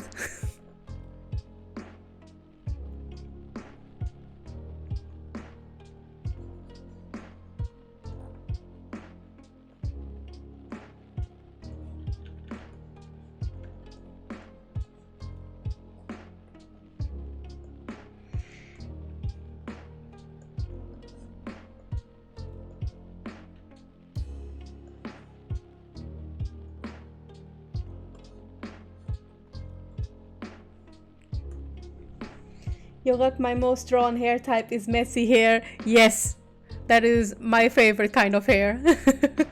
At least long. It's either long, luscious hair or messy hair. Either long or not. It's the most fun to draw.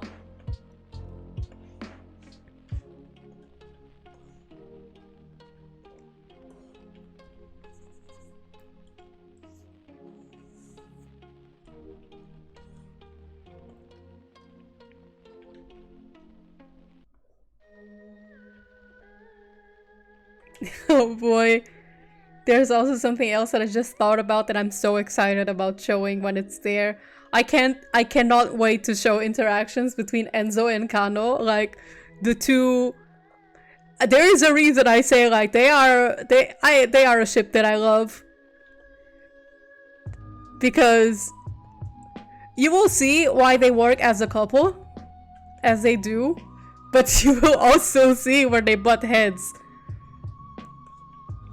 Like, Enzo is an honest businessman, and Kano is over here, a former Yakuza who still has connections to the underworld, and it's Enzo who, like, pulled out the chancla and was like, you will stop being a Yakuza or so help me. You if you want to marry me and own my businesses too, you will have to leave this business. You will have to stop being an underground kingpin. And you would think that a short man, okay, he's not short, he's kind of pretty tall, but he's way shorter than Kano, and you will think he could not intimidate a huge and imposing man like Kano, but he's like, yes, my love, I will stop. I will stop being a Yakuza just for you. That's just an abridged version of their conversation, but it's pretty much how their interactions go.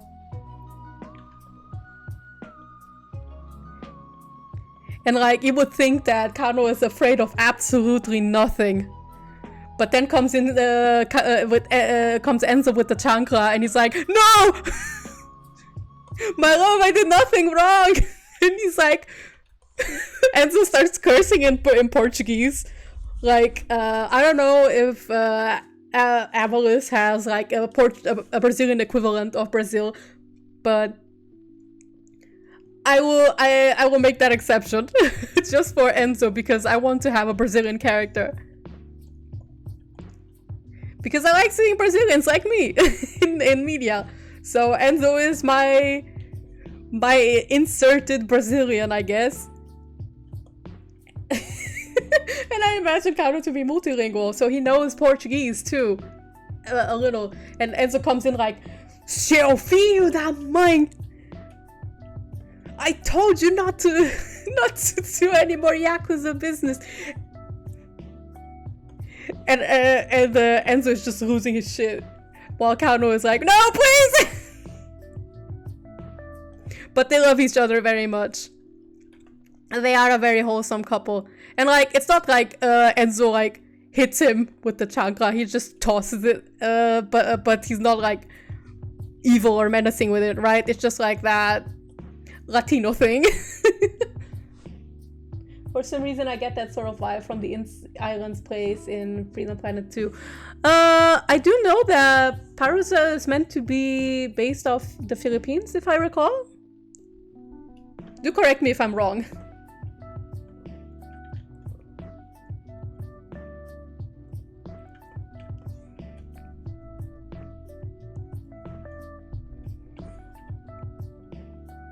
If there is a character that I can kinda say is similar to Kano, like unintentionally, is I don't know who played Yakuza here, but Watase and Kano are very similar.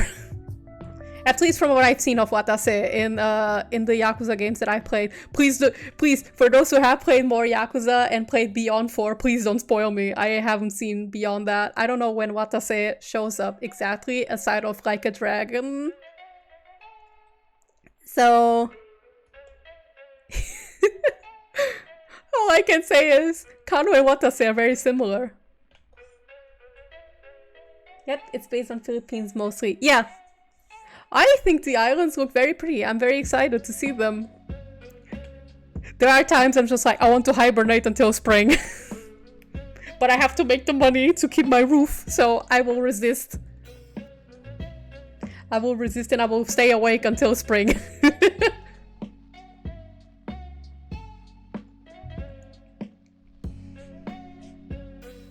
The Perusa backgrounds are so gorgeous. Yes, they are! They are! I really like them. Like, the whole background art in Freedom Planet is... Oh! Oh, mama!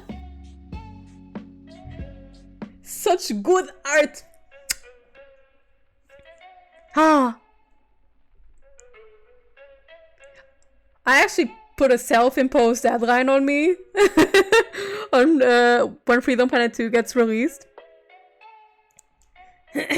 I told myself I would learn how to make different expressions on my VTuber model.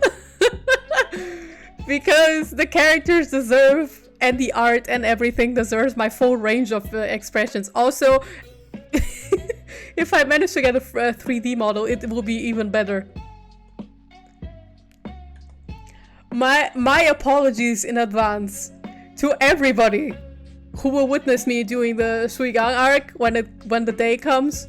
I have theories, but I just imagine I am just a pixel away from the Suigang Palace, and I'm like, I'm gonna see the boy.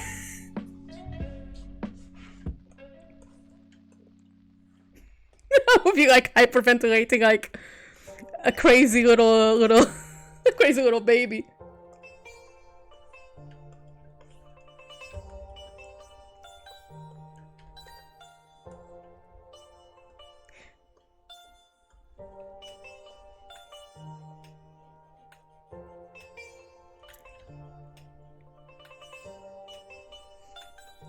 And like, speaking of Trigun, like the backgrounds that have been shown so far, I almost passed out. I was like, this location is so pretty, I will pass out.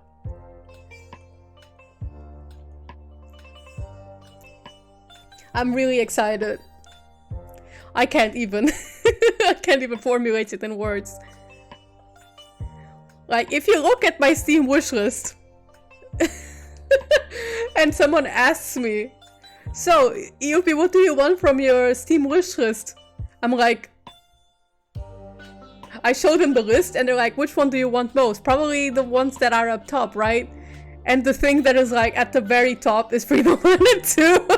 Everything else is like directly below Freedom Planet 2 is like a bunch of visual novels like Higurashi and Umineko.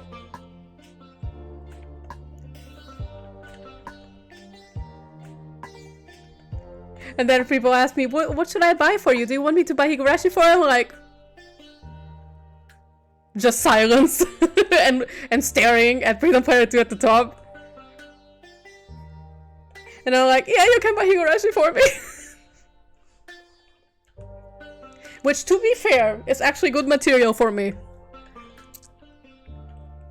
For the Red Scarf AU, like, I take a lot of inspiration from Higurashi. So much so that this is something I don't mind revealing, but I want to do like opening cinematic sort of thing. Like in a visual novel that they usually have. Like the console visual novels and the like. That they have a motion graphic opening and the sort of thing. And I kind of want to use a Higurashi song.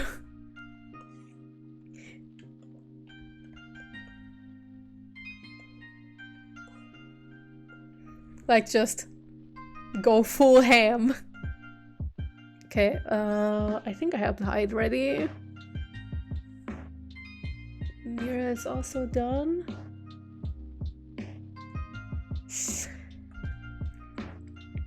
Right.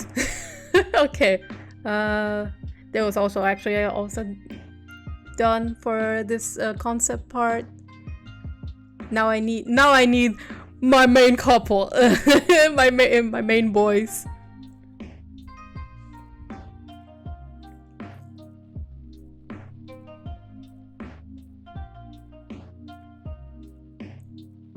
Where are they? My folders are chaos, so apologies in advance. Might as well also get our little hooded killer up there.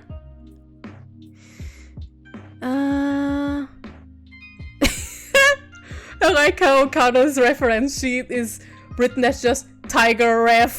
Because at the time when I designed him, I didn't have a name for him. It was just Don Tigre, and that was it. That is actually still his alias in the underworld. He's still referred to as the Tiger and the Dawn and Don Tigre and stuff like that. Dinner time. See you later. Have a fun dinner, Spacey. And a happy Thanksgiving. Eat to your heart's content. And thank you for coming by. That made me very happy. Fast done coloring now. On to Spade. Yeah, let's go!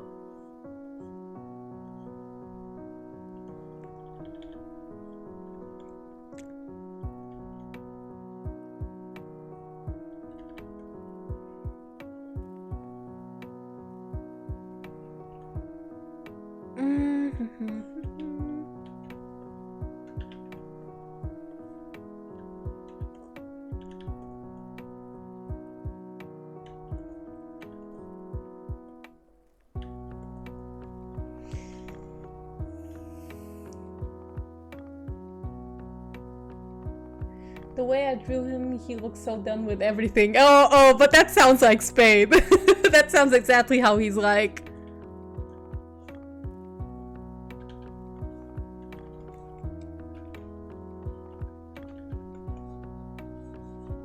God, I'm doing everything in my power not to listen to the Higurashi song that I want to use as the opening cinematic.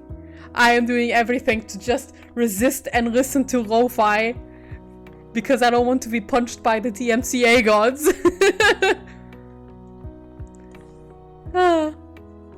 just to be like that.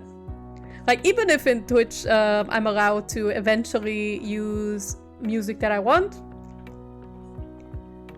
which will be great. It means I can finally play Taiko on stream. I also can't because you see, I upload my videos to YouTube later, always. YouTube is like my archive account for VODs. And they slap me every time with their monetization and and I'm scared that they'll take down a video or something if I use copyrighted music. I mean, they even demonetize me for lo-fi music, which is ouch, but it to be like that, I guess. Ay, ay, ay.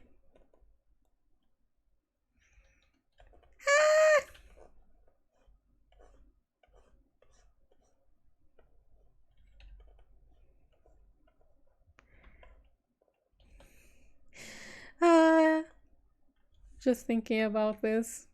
AU gives me pure serotonin. It's like neuron activation. Like, I may not post or draw about it much recently, but I like think about it every day. Every single day of my life. I'm like, Red Scarf AU. What would I do without you in my life? It's just that there's only so much content I can draw about it without like, I mean, I can draw more stuff, I just can't post it. I have like an entire folder of just spoiler content I can't post because it's all big spoiler content.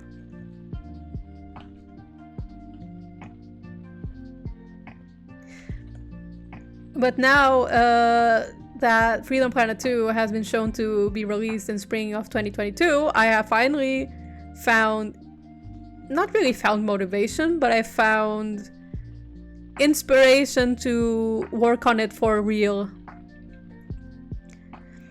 Like, I'm actually gonna start working on the technicalities, the sprite art. I'm gonna start writing down the plot points in much more intricate detail. Like, I'm gonna polish out the rough bullet points that I have and prepare the story bullet points as such so that the moment Freedom Planet 2 is out, I can adjust anything that I find too glaring and too clashing with canon. For example, if Dale's character ends up being very different from how I interpret him, then I will adapt they use dialogue only to match his personality, at least a little bit, to the most that I can.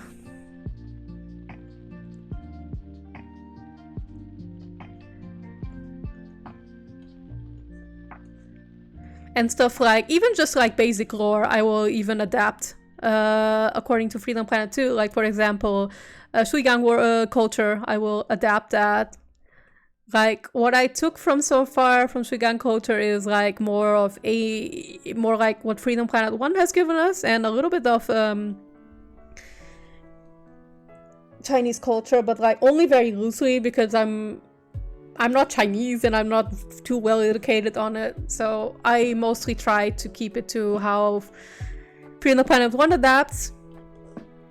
But it seems Freedom Planet 2 is actually expanding more on the culture of the countries, so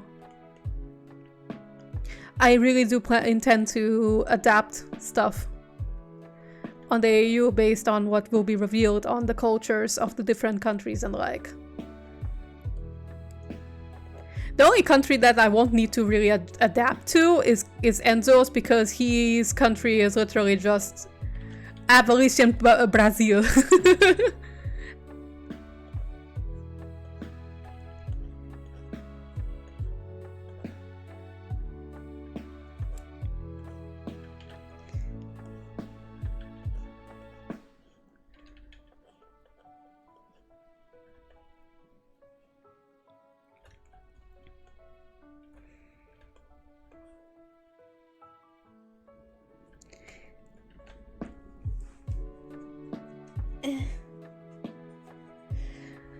Like, let's see.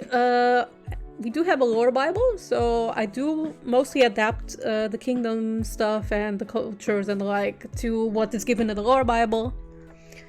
But so far, from my understanding, the Red Scarf hideout is in Shangmu, which works really well for Kano and Enzo because they are both from Shangmu, and I imagine Shangmu is a type of country that has a lot of underground activity going on, especially because of the technology and all. Given that Kano used to be a Yakuza boss, like a kingpin, he probably was in charge of stuff like pachinko and the like. Casinos, bars, restaurants, everything underground was like everything under all his thumb. He's literally the most powerful man in Shangmu aside of Mayor Zhao. And Mayor Zhao can't arrest him because he has so much money, he can just be like, he pays bail for lunch.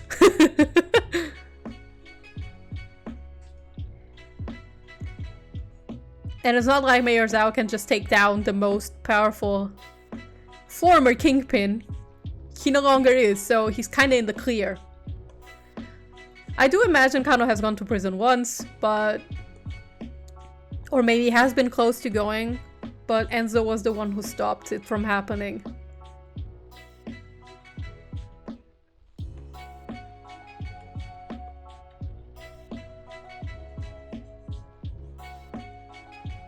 Actually, now that I remember, there is actually an element of a show that does inspire me in the Red Scarf AU, and I'm kind of embarrassed to admit which one it is, but I will say it anyway. So, How to Get Away with Murder, my favorite show, has I got a lot of inspiration from there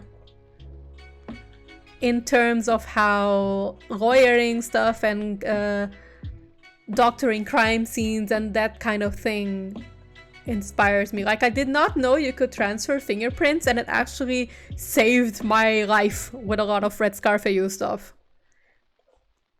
Because in mounting a crime the way that I did for this part of the story, like for the murder investigation, the big murder that needs to be resolved and solved in the story, I need to know the intricate details how stuff was executed, right? So I wasn't really sure. All my point of reference that I had at the time was Ace Attorney.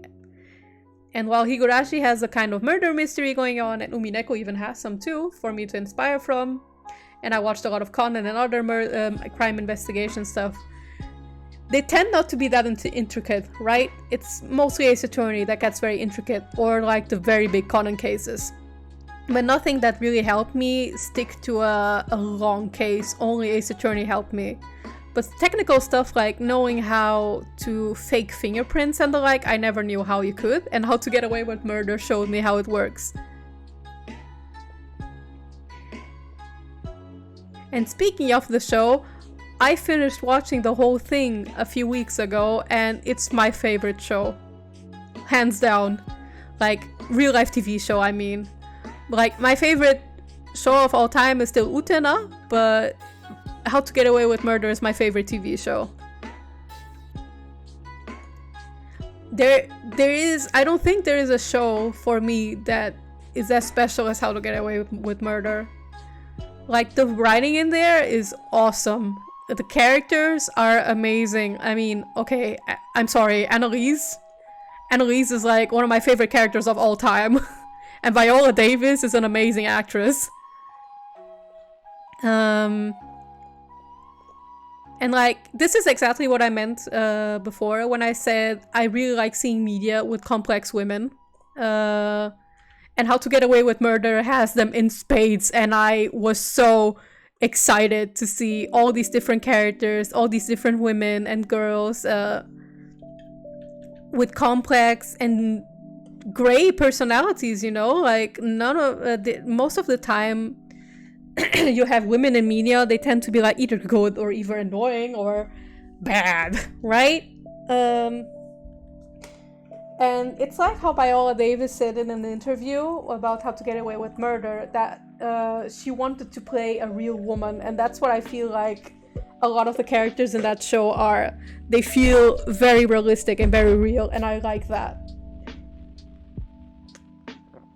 A lot of them do bad things and good things. Like, It's just great. I can chill about that show forever. And I wish I could delete my memory and watch it all anew, because I never had so much fun watching a TV show before. Normally, I am the person who is hard rooted into animation and normally doesn't really watch real life TV shows because, I don't know, I'm not really as interested in them. Except for shows like, I really like Law and Order, or at least liked it when I was younger. I liked stuff like, I like improv shows, I guess, and I like comedy shows. But when it comes to intricate narratives that I'm looking for, normally I don't look at TV shows. There is, of course, Game of Thrones, which I mostly haven't really watched in full, like from start to finish. But it's one of the shows that I'd be interested in because of the writing, right? And because of the complex characters. But since I have more of a penchant towards... I seem to have an interest in murder investigation shows. That's kind of a German thing. But yeah, Germans just love murder investigation stuff and court dramas. And I do too. I watch them a lot with my mom. So when I watched a real life TV show, it was either a murder mystery or a comedy or both. Like a show called Mord mit Aussicht was a murder crime investigation comedy show that I watched with my parents that I really enjoyed. But it was one like fun to watch in my pastime, but wasn't one like that stuck with me. Because it's like, it's your run-of-the-mill detective show, right? And then comes How to Get Away with Murder. A Brazilian friend recommended it to me. I watched the first episode and I was like, okay, looks interesting. Then I continued watching and was like, oh my god, I love this show. It has everything I need, like literally everything. The only season I say I did not really like is season 3. I won't spoil anything for those who will watch. But season 3 kinda made me dislike characters that I used to like before. And that started really annoying me. But I still mostly overall enjoyed season 3. I just think there was a lot of stuff that really annoyed me there. In which I was like, oh my god, I don't want to see this character on screen anymore, kind of thing. But then it dramatically improved again in season 4 and I was like, yay! And then came season 6 and I cried like a bitch. I cried like a baby.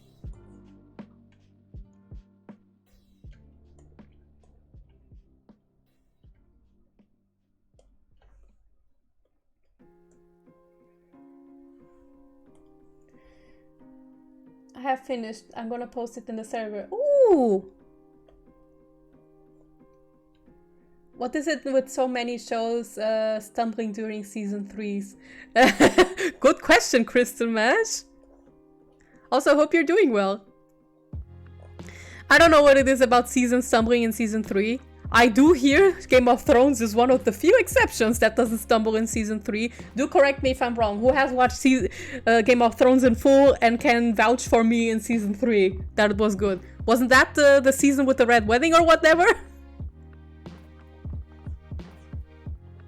Because if it is, I would be like, yeah, well, Game of Thrones is the one exception, I guess. But How to Get Away with Murder, sadly, did not really 100% escape that curse. It was still a good season, but oh god, some of the character writing in there was like, why? And the new romance that they tried to push was like, how and why? Like, I could see it happening with the new romance that they were writing, but it just happened so sudden. I was like, okay.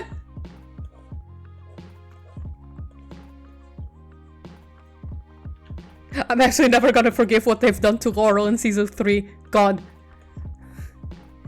She used to be my favorite girl of the Keating 5, and then Michaela became my favorite of the Keating 5.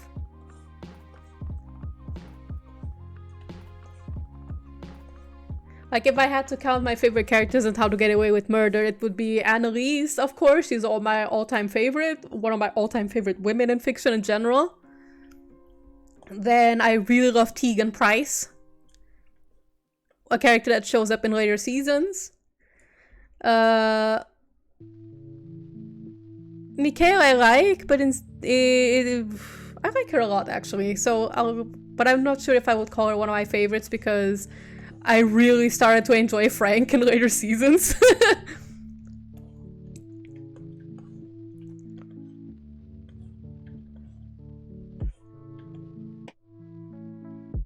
Also, how can you not like Asher? Asher is also one of my favorites. He's a lot of fun.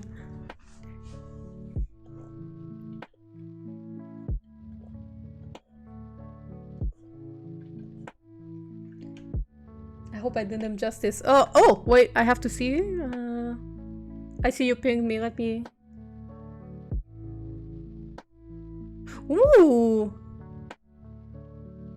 they all look cute. You did him a great justice, Shady. Thank you so much for it. It looks very nice. It looks very cute. You have a very cute chibi style.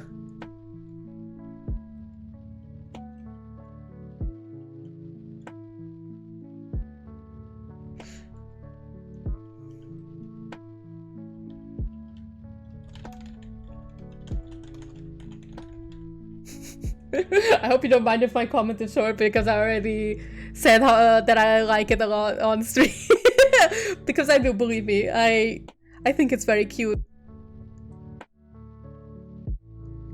It was fun to draw. Glad you liked it. I'm well aware cute is my best thing. It's a good thing. Honestly, I am also all for cuter art styles. I aspire for cute art styles as well.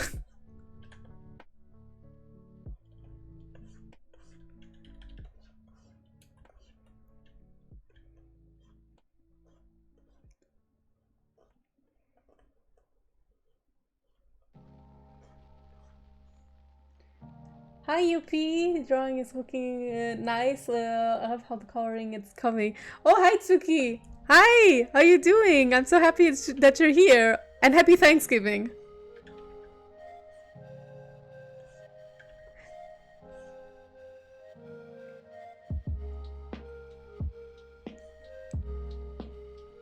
Lilac, aka Sash of the Red Scarves. Your Sash looks...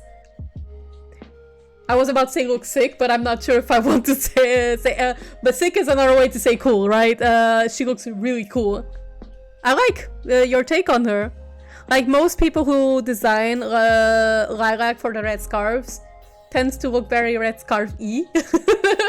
Like just her normal outfit, but in red and black. And I really like your take because it's very unique. It's very unique and I really like the color combination that you use, mostly black and a little bit of dark blue. It's really cool.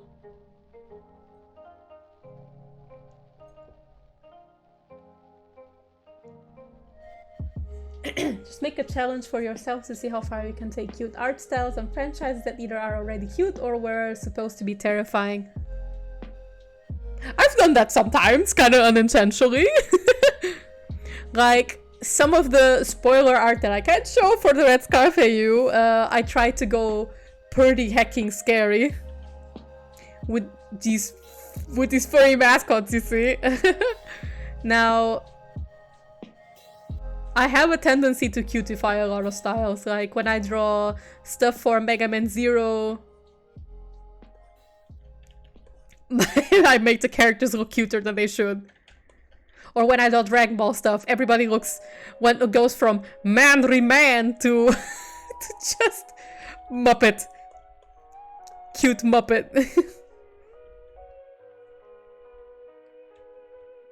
I always try to catch your streams live to support my sweet Yuppie. Aww! You're sweet! I know that my streams are like at the best hour for most people in the North or South American side of the world because of time zones. But I try to stream at night so that it's easier for people to catch me. You see, if I was working full time, I'd be streaming like way later, so more people could catch me. Yes, manly man to Muppet unless it's Videl. Videl I actually have drawn before, and I try to make her as cute as possible. I can, in fact, even show the drawing. Let me see. It's probably my favorite Dragon Ball thing I've drawn, like, and random. Where is she? The online DBSC is whack, Videl. There. I have my Dragon Ball folder is literally called Lizard Sphere Z instead of Dragon Ball. Here, that's the Videl thing I have drawn before. Don't mind my old signature there. I drew her before I did my username change.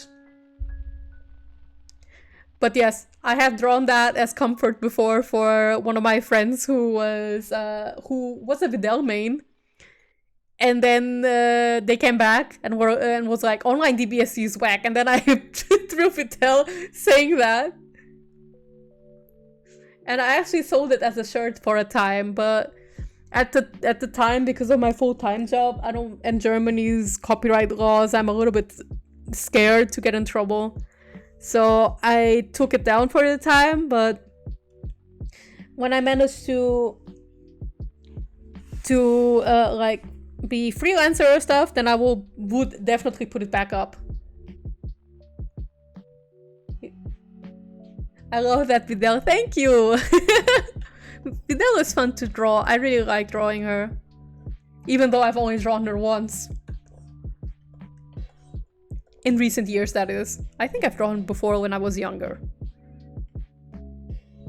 Gonna go eat, so later for now. We'll join back if you're still streaming. Thank you for coming, Shady. I hope you have a good meal and happy Thanksgiving. No rush in getting back. I will be like here for another 1.5 hour or 2.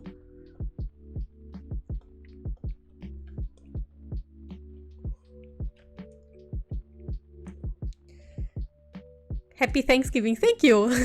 I don't celebrate it, but still thank you very much.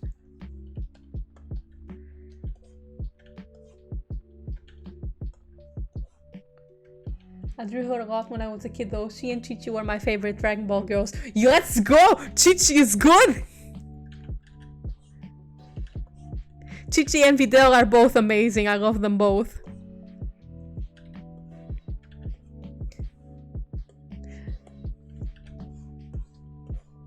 I mean, now I struggle to say who is my favorite DBZ girl because Android 21 exists now. And I know her design is kind of horny, but but I look at her and I'm like, oh, hello, ma'am. I really like her personality too, and I also really like her story. It's very cute. It's very nice. I also really like that she is Android 16's mom. Like, I really love that.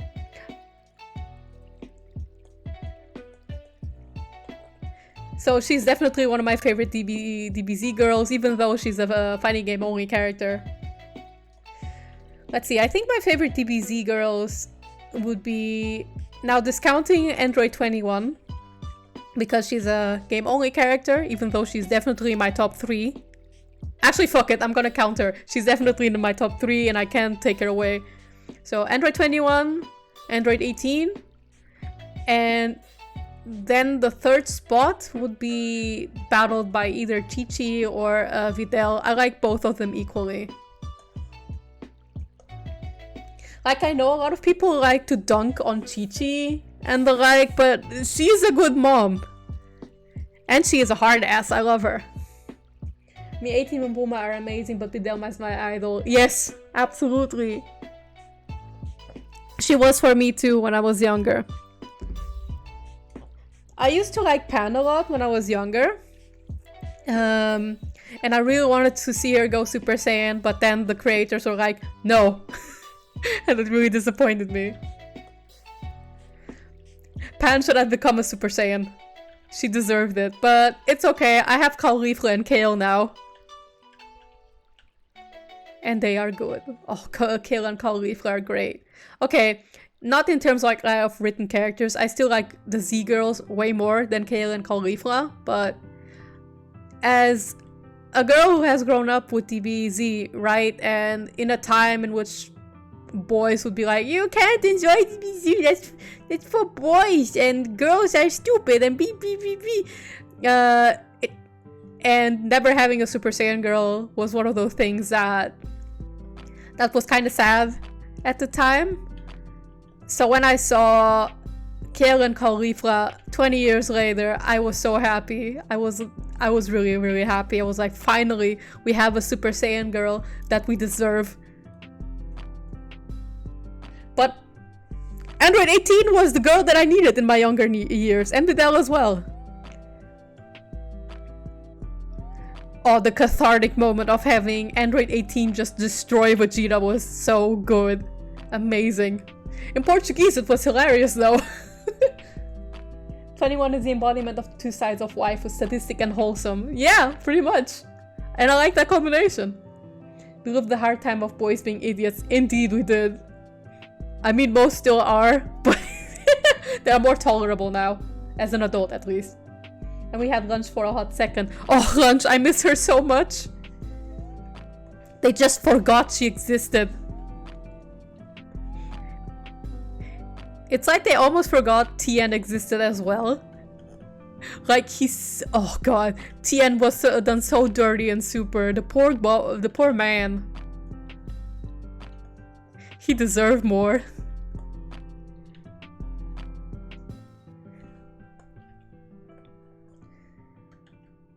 Yo, hi Tan, how you doing? Happy Thanksgiving. From an European, but happy Thanksgiving still. Any opinions on Super Dragon Ball Heroes, since some pretty whack stuff happens in it? I haven't watched it, but I am aware that Zamasu comes back, and that's the only thing I know, and I looked at, and of course I did some content based on it. I mean, I didn't draw anything, but I wrote some stuff. With my Supreme Kai OC and Zamasu. I do know that Z-Broly shows up in Super Dragon Ball Heroes, and I'm kind of curious what they do with him. I think... What's the name of the new Saiyan? Cumber? Cumber has a cool design, and I really like it. So maybe someday I will actually look at it just for fun. Maybe when I'm drunk.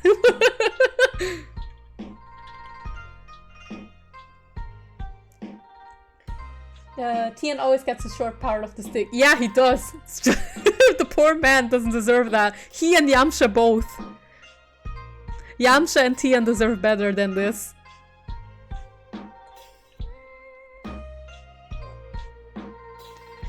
But Tien was done a special kind of dirty and super. He and Piccolo and everybody else in the Tournament of Power. My god, I'm still salty about it. Like, the way Piccolo and Android 18 got eliminated, and Tien as well, was like, this is bullshit. This is awful. Why would you do this to their characters? Like, you're telling me Android 18 couldn't defend herself against a tiny ant? A tiny invisible ant? Like, she can literally shield to prevent getting hit. And yet, she did. And like, the last episode, she used a shield as well, and I was like, couldn't you have used a better excuse to have her kicked out?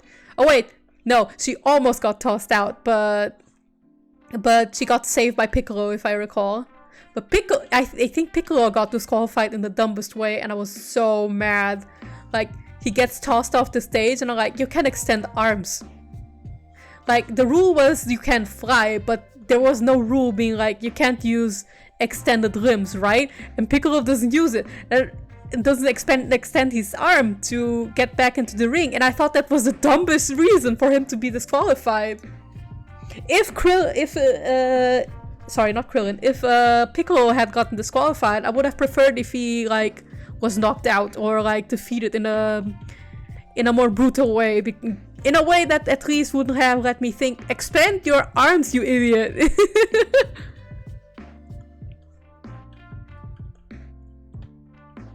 Like, that was the one thing in Super, in the Tournament of Power, that made me really mad. Is like the way they eliminated the Universe 7 characters. They had no better ideas what to do with them. Gohan was kinda okay. I was still mad how he got eliminated, but I was like, okay, I can accept this.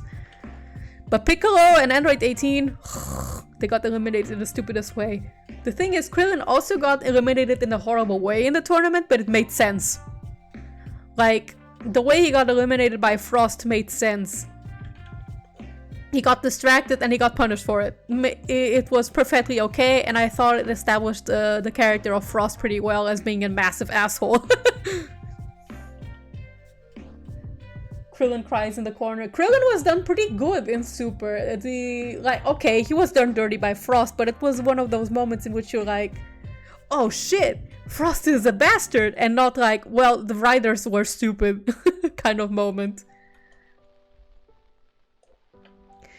Like, Krillin gets to have moments with 18, he gets to have good moments with Goku in the Tournament of Power arc. Like, I really enjoyed the scene where Krillin got mad at Goku for not trusting him enough to tell him what was at stake in that tournament, right? Like, they are literally best friends, and okay, even though DBZ likes to pretend that Vegeta and Goku are best friends, Krillin and Goku are the true best friends, right? And I really like the scene when Krillin finds out that Goku has been keeping a secret from them, has been practically lying, and he was disappointed and like, we are best friends, you're supposed to trust me with stuff like this. I really love that scene a lot.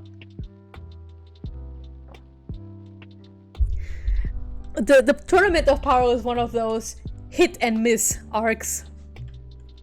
Like, the hits that they get are fantastic, but the misses are so horrible that it actively took down my enjoyment of the arc.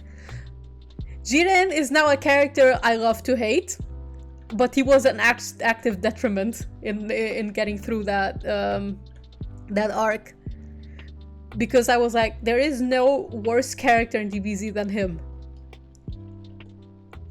The only time I really liked Jiren was in the intro scene. Like, Goku tries to talk to him and he literally does the thing with like teleports behind you and it's like, die. I thought that was so funny. I literally spat out my drink when that happened because that was so unexpected and extra. I was like, I wish Jiren's character was just this. Just an edgy alien emoji. The Goku Black arc was so great up until the very last episode. I actually have more opinions on the Goku Black arc.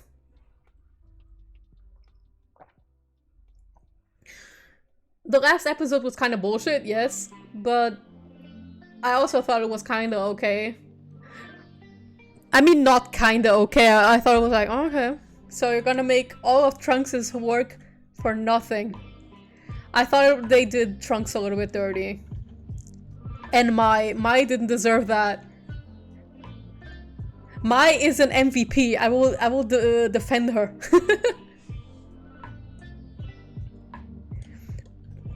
But it's like one of those things in which you have this amazing scene with Trunks defeating Zamasu, like in a whole Pretty Cure fashion kind of thing. Like, that was some magical girl shit, and you can't even tell me otherwise. And then Zamazu's like, I'm gonna destroy the whole world anyway, and it's like, you can't give a character who's not Goku something, can't you, Dragon Ball? Super specifically. And this is one of the things that really infuriated me in Super. It's like, they just cannot give anything to a non-Goku character. Which is why the ending of the Tournament of Power are kind of surprised me. For once, it's not only Goku who does the thing, right? It's even 17 who's the last man standing. And the teamwork with Frieza was very cathartic. I really love that. it felt like to me it was earned. But like everything else, like the Goku Black arc, I was so mad what they took from Trunks.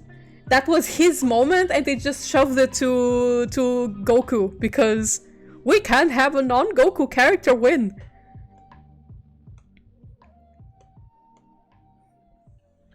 I mean, technically Goku didn't win, right? He just got Xeno and then Xeno was like, well, time to delete.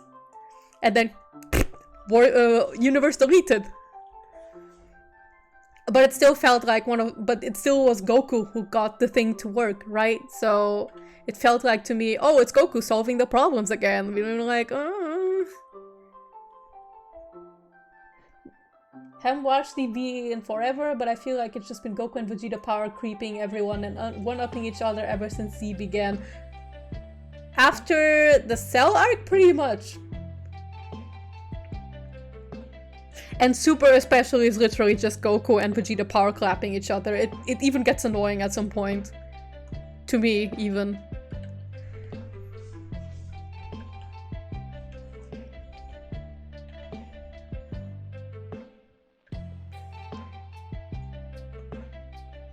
There are a lot of things in Super that I enjoyed that they brought in, lore-wise. Like, I love Whis with every fiber of my being. He is the one reason I would never want Super to be, like, retconned. Whis is amazing. And while I would like to shill Zamasu as well, which I do, he's one of the additions that I really enjoyed in Super, but they really dropped the potential of his character.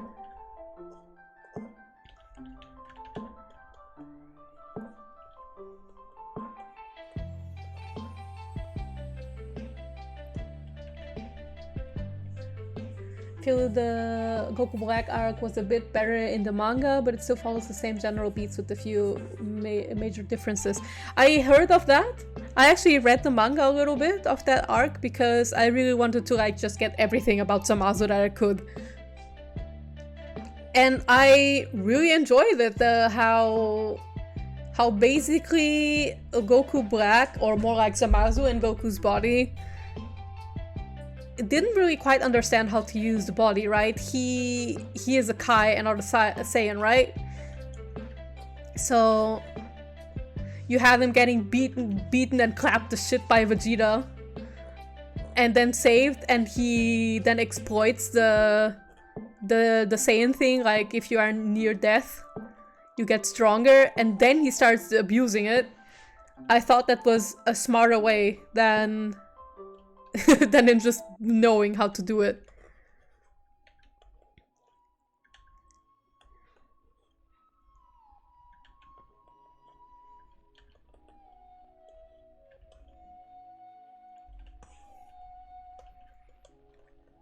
And the other thing I liked about the manga was... No, actually, never mind. I was thinking of something else. No, that actually happened in the anime. Yeah, the thing about Zamasu, how exactly he turned, he turned the way he is. Like, the thing is that he used to appear rather neutral, right? Neutral, but in question, in doubt and stuff. And then Gowazu just did a shitty job at being a master. He's essentially partially at fault for the corruption, right? It's because he was an irresponsible master, but it's also Goku's fault, and I actually really like to see a character who develops negatively because of Goku.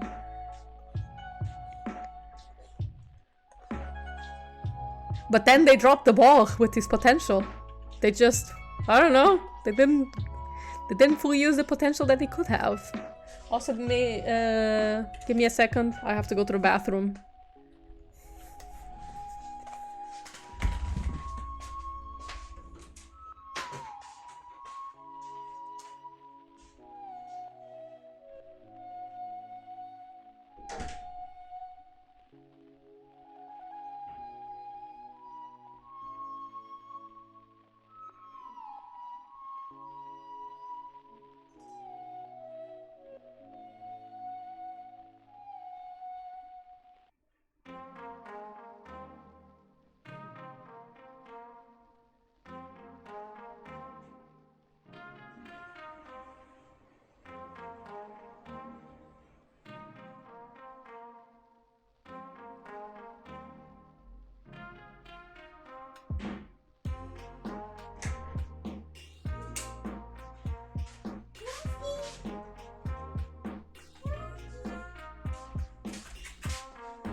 Alright, I'm back.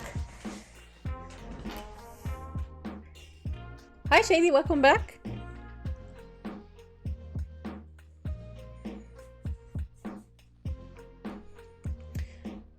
I guess you could say they dropped the Dragon Ball. Indeed they have. Also nice one.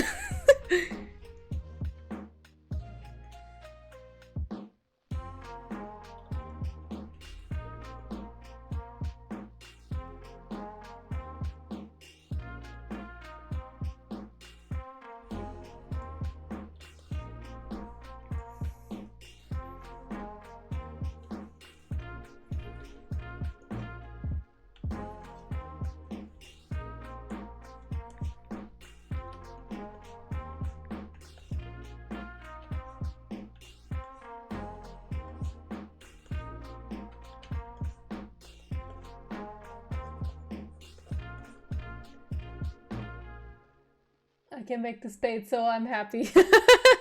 Yeah. Now I'm just on the remaining characters, like the minor characters in this, I mean not minor characters, but more like the smaller characters here.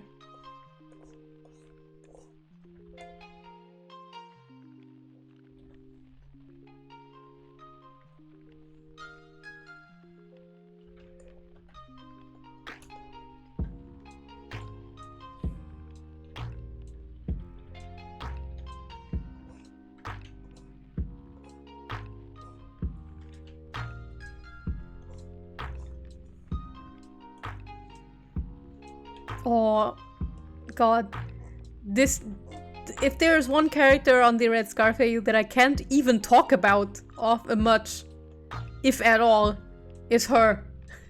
Is the mysterious lady. I can't say anything except that you will see the Higurashi influence on her a lot. That's all. I mean, you already see it here. But everything else, I can't say anything, so zip!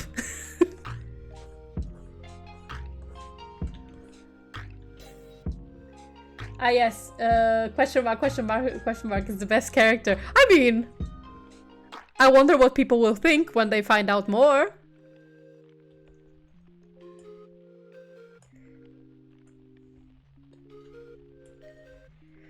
But unraveling the mystery behind her is what's gonna be... It's one of the fun aspects of this AU.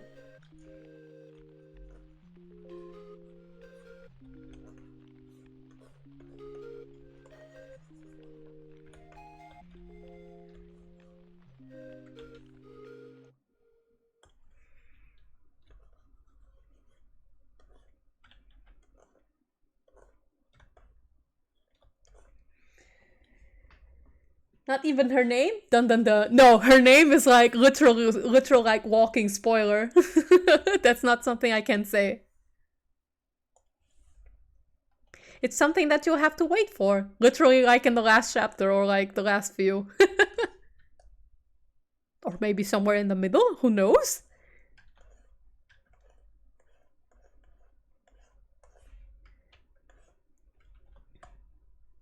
No, I think the playlist is over.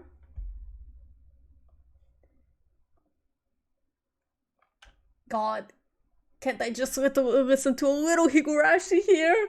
I want to, but I can't. So I will live.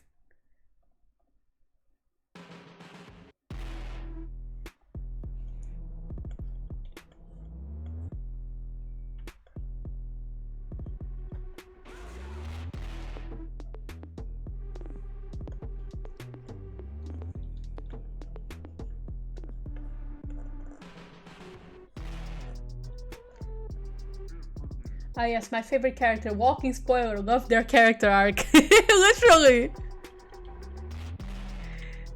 It would be like that sometimes. Sometimes you have characters who are walking spoilers.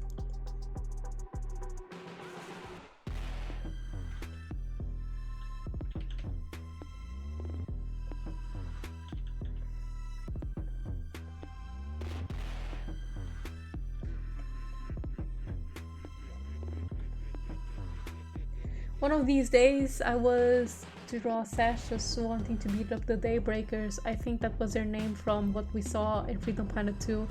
Who were the Daybreakers again? I don't remember.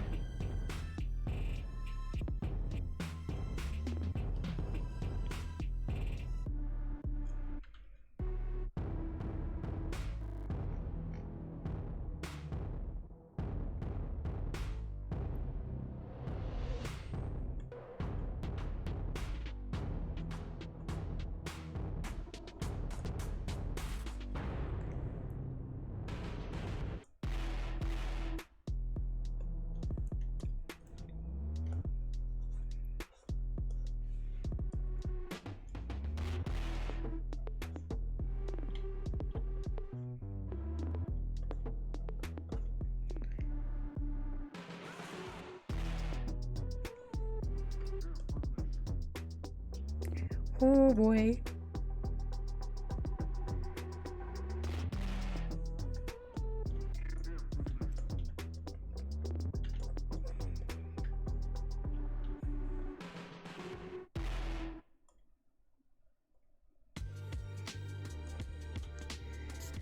Two members of the gang was in the battlesphere. They claimed to be better than the Red Scarves and didn't do illegal stuff. That was about all they said.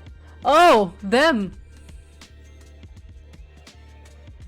I forgot how they look like, but I think I know who you're talking about.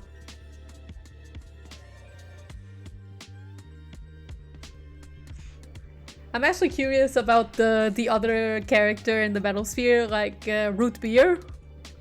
And what's his name? The one with the extremely gloomy backstory, and then it's like Bob. His name is like Bob or something. That's one of the characters I really want to see.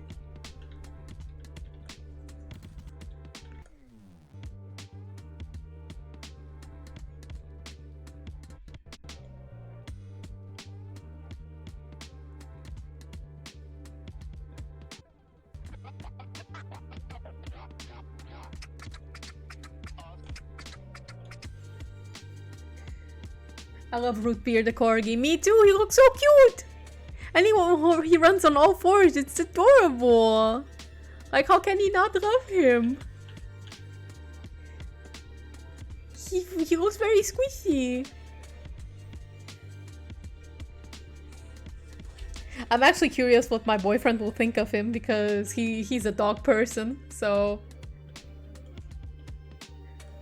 When I showed Mila to him, he was like, dog!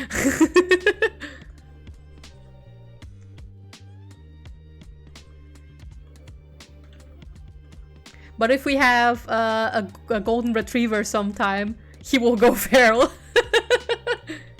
I mean, he won't go feral, he'll be like, yes!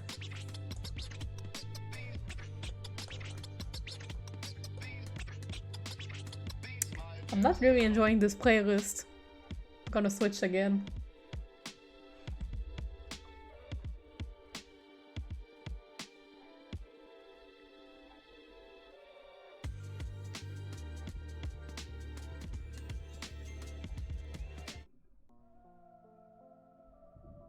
Okay, that's more like it.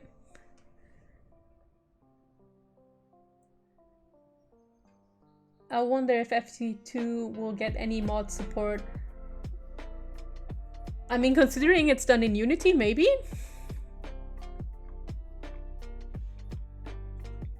At least, I think Freedom Planet 2 is done in Unity.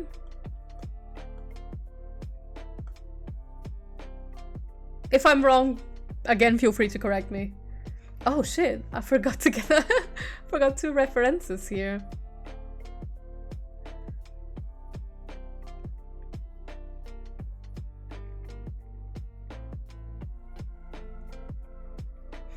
Where is my baby boy? Where's Arlen? There.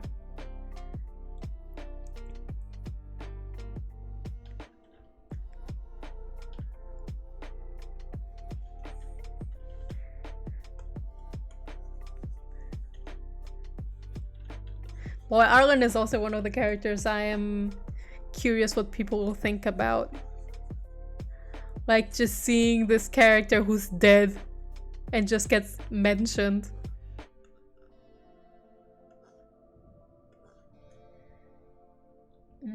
Makes me wonder, is it only Spade who mad at them, or do others agree with him?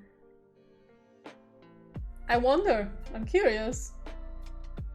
I think it was mentioned that it was asking about how hard stage design was. Yeah, indeed.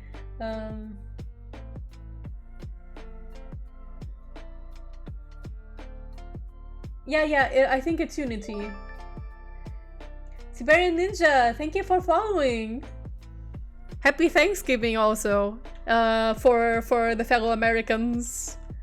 I say fellow Americans as if I am one, but I'm not. I am in the good old Europe. So we don't celebrate Thanksgiving, but I will still say Happy Thanksgiving to you.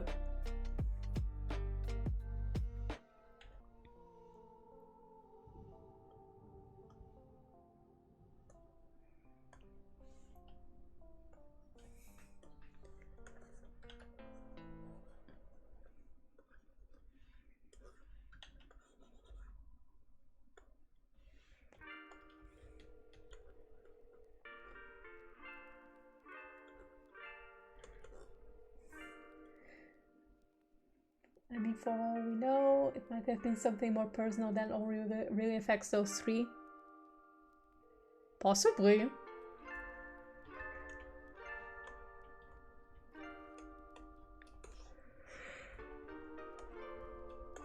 Sorry, I yawned a little. It's like almost 23 p.m. over here, like 11. But thankfully I'm working in home office, so I don't have to go to bed too soon.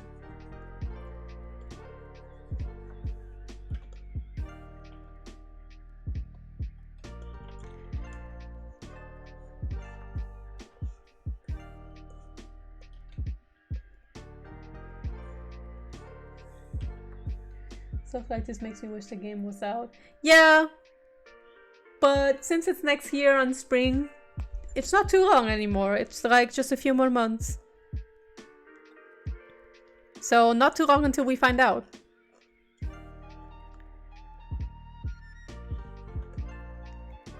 And who knows, maybe we'll even get another demo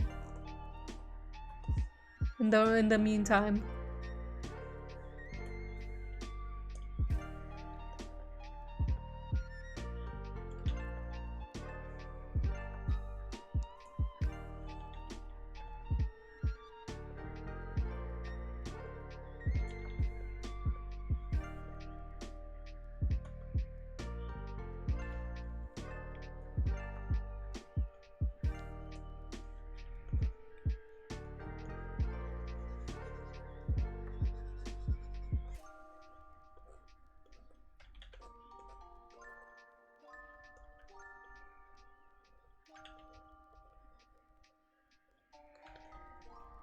I'll take screenshots and really excited for so many things. Hard to decide if I should do Nira or Lilac first. I am thinking of doing Carol first, personally. I played Carol first in Freedom Planet 1, and I think I will do so again in Freedom Planet 2. Though I'm also tempted to play maybe Nira first. This is all, yeah, now that I think about it, it's a hard decision.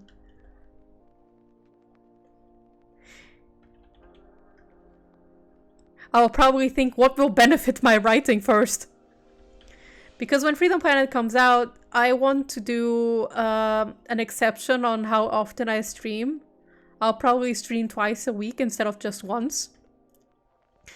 And I'm doing it like that because I want to avoid getting spoiled, so I want to play the game as fast as I can before people spoil me.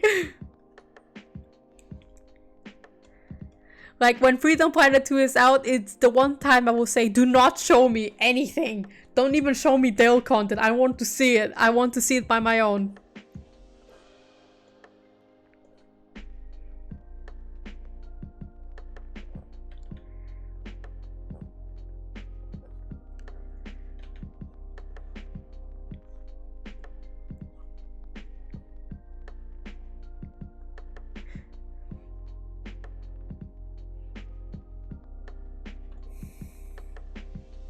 Okay, only the hooded killer is left for the coloring part. Like, this isn't even the full color, this is just the color layout. And then I have to start lining this. It's gonna be fun.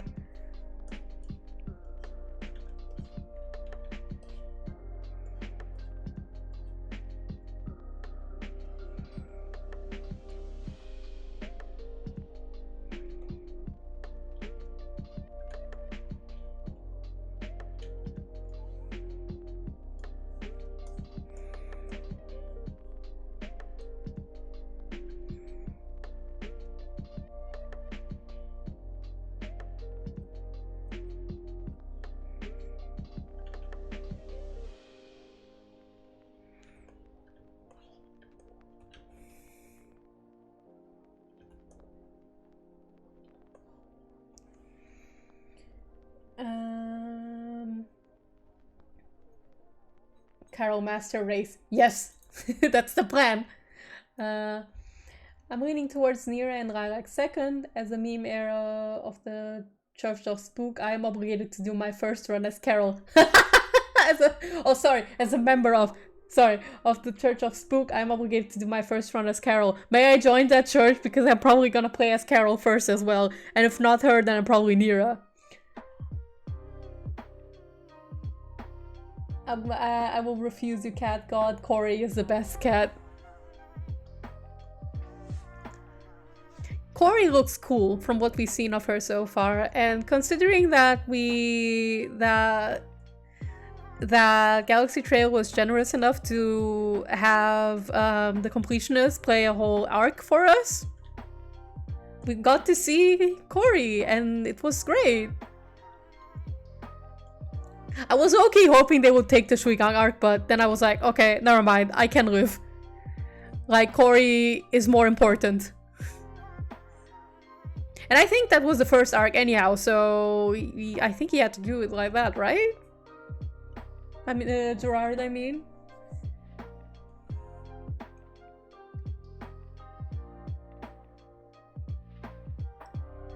I actually have to see the stream again because I only watched like half and then skimmed the rest a little because time.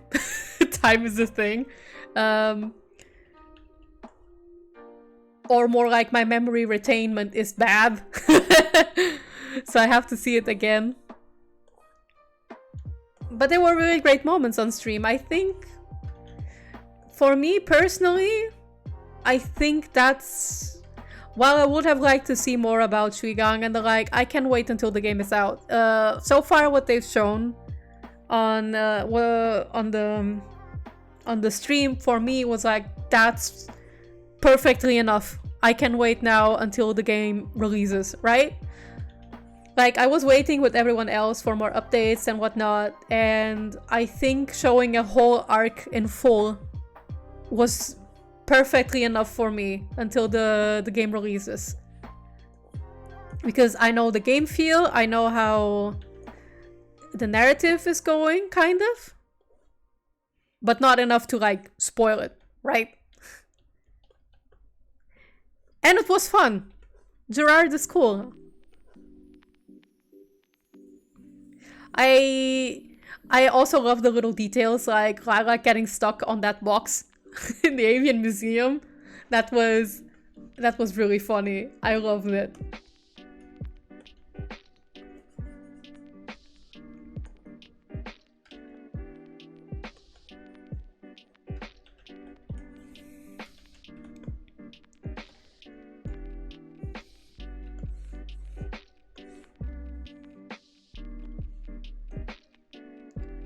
God, heck me making all these details for the Hooded Killer. Why did I do that to myself?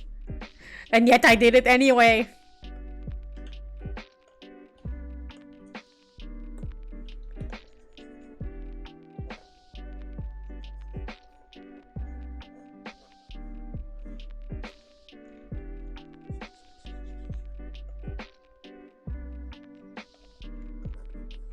I really wanted that carnival look for them, and then I did it, and now I regret everything. I'm like, why did I do that to myself? I didn't have to, and yet I did. It's for the aesthetics.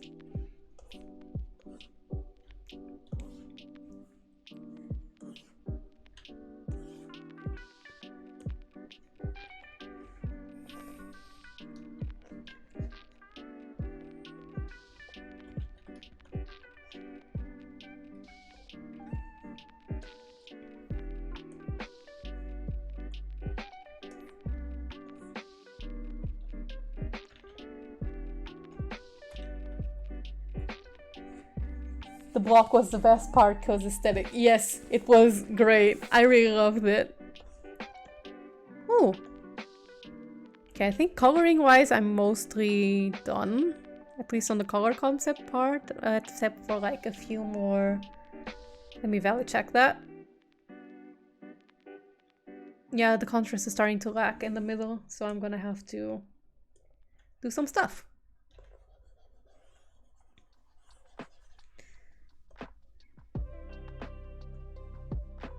That's a little bit too much.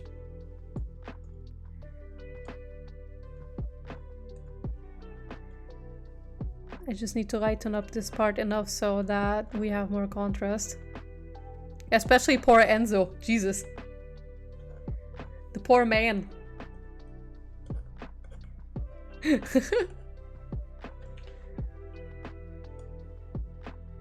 So I need to put my...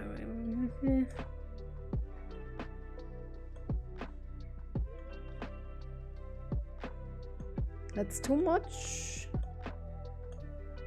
That's also too much.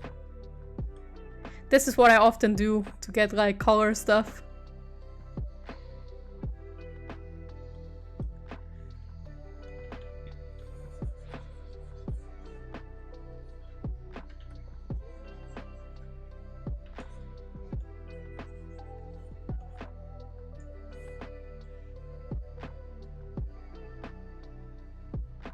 Okay, that's better, contrast-wise.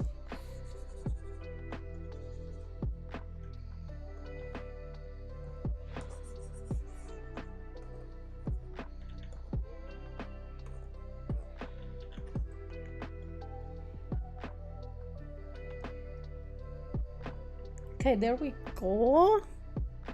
And now I have now 2 folders. But I'm actually gonna save this as the concept. Because now I'm gonna have to merge layers.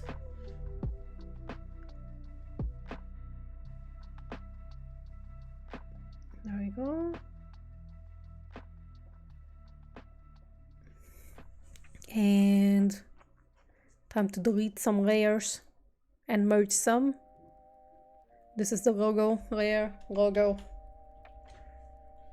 which I have not shown yet. He.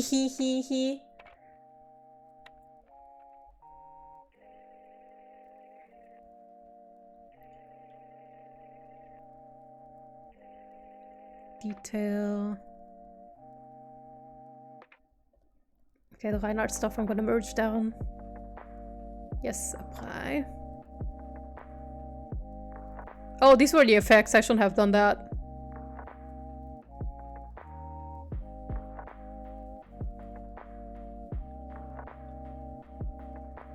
Let's put them in a different folder then.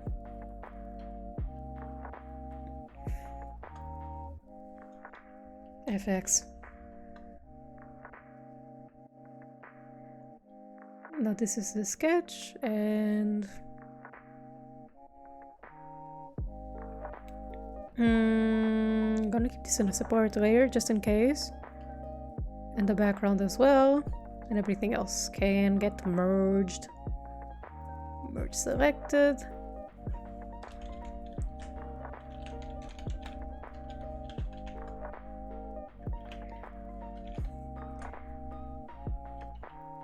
So, now 30 minutes before I go to sleep, I can finally line art this.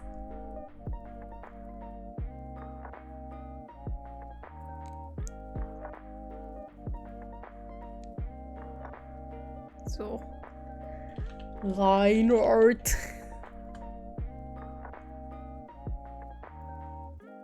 Actually, I should have that entirely elsewhere. Logo.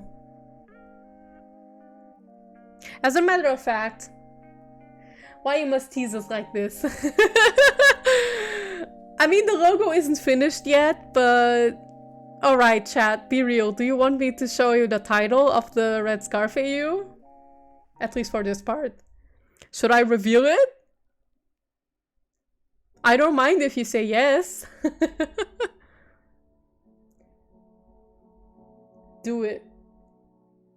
Anybody else agree? Should I show the title?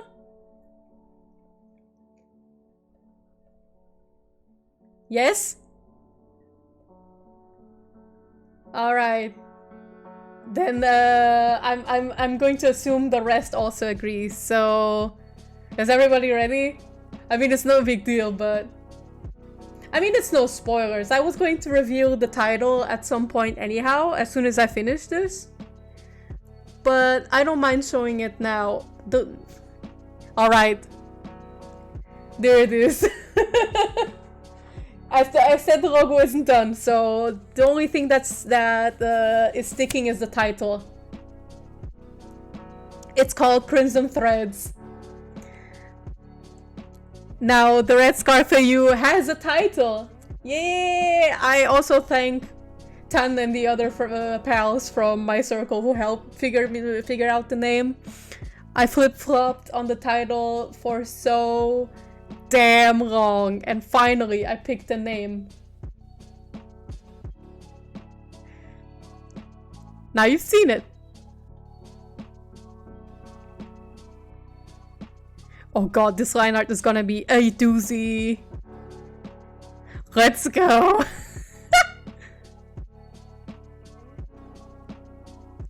Line art, my favorite. Gonna start off with Dale.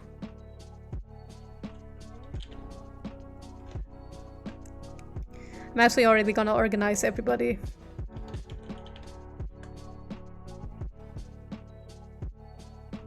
Front.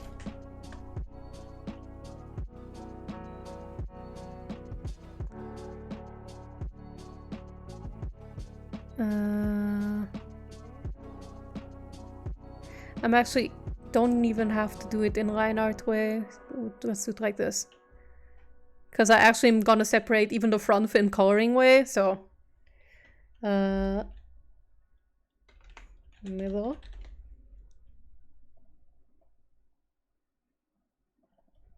Back.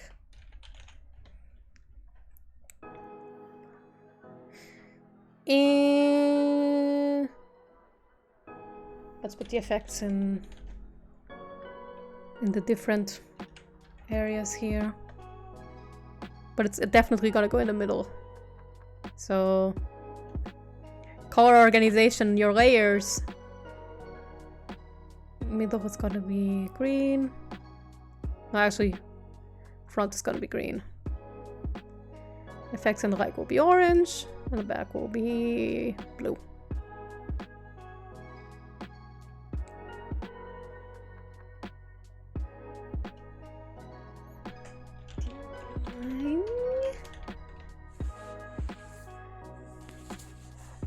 Wait, so you color before the line art? Only in the bigger pieces. I do a color concept, more or less.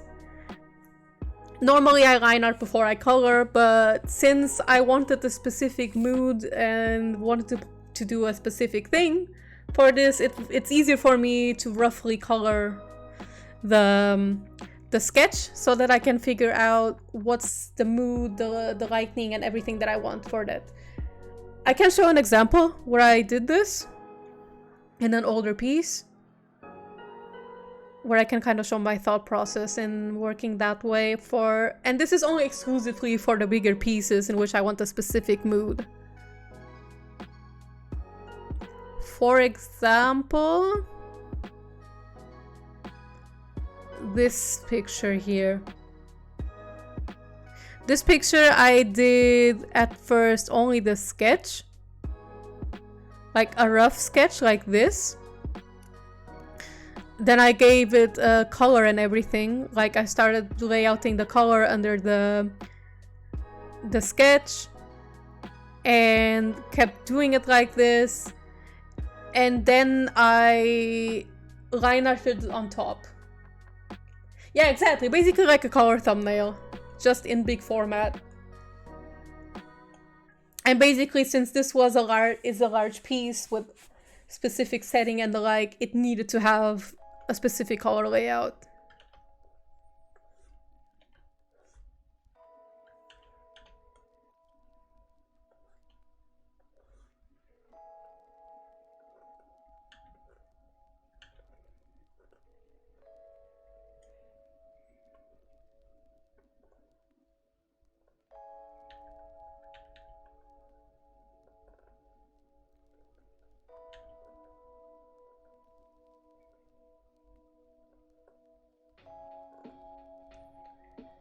I should do that. I always forget and go to line art right away. I normally do as well. It's just for my really big pieces in which I actually do a color thumbnail. Normally I also don't do that because it's like, why?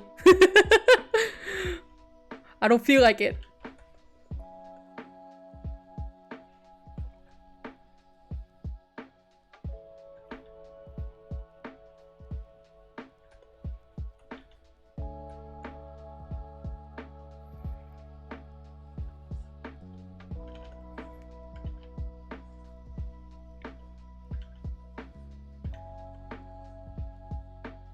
Thank you for explaining it. You're always so helpful. Oh, you're welcome. I enjoy helping people with art and the like. I mean, in anything that I can.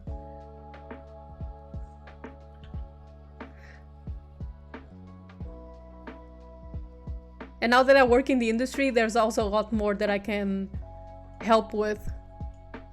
Since I learned so much.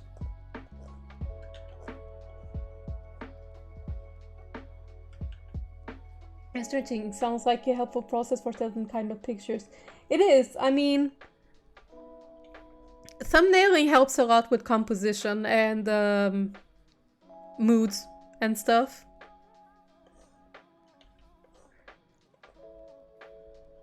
I thumbnail my visual novel CG graphics in the same way. I thumbnail them as well. Which I think I can also show for Star-Crossed. If I still have them. The thumbs. Which I'm not sure if I have because I actually sketched them on paper.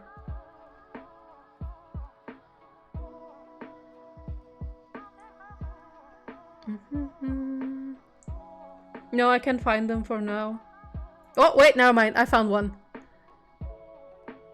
Here. This is what what my thumbnails normally look like. Either like that or like this. And it helps a lot with composition and the like.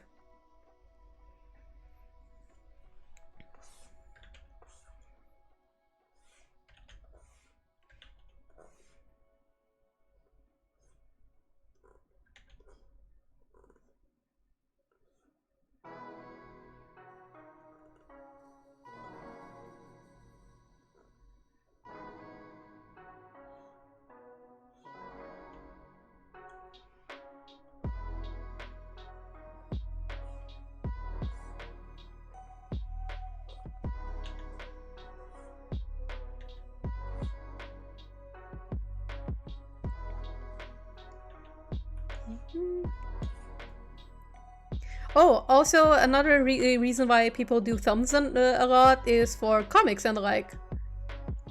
It's essentially kind of like a storyboard in a way.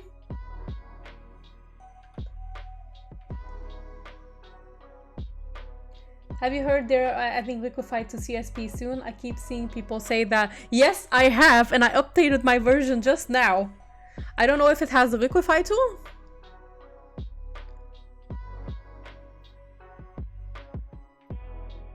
If it has it in already, I don't know.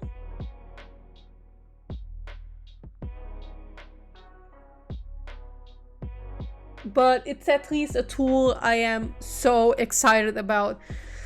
Like, there was a time I still used Photoshop purely for stuff like that, for the liquify and whatever. There's like a liquify substitute in CSP, but I still really need the liquify tool for when I line art and stuff like that. As a matter of fact, I should flip the picture. Okay, looks fine for me so far. Though when I'm lining Tessa, I'm gonna have to do some fixes.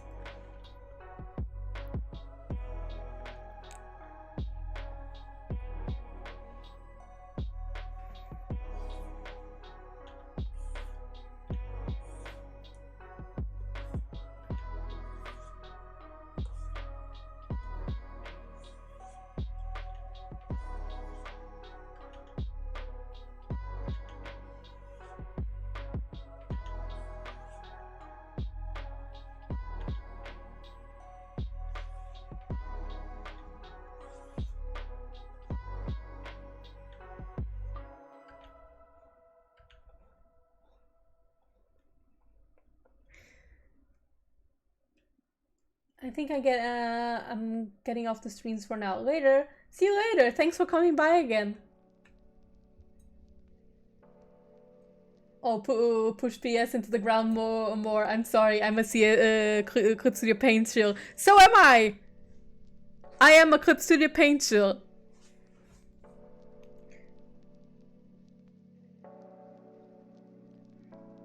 I used to be a Paint Tool size stan. I used to do everything there, but then I got CSP and I've never gone back.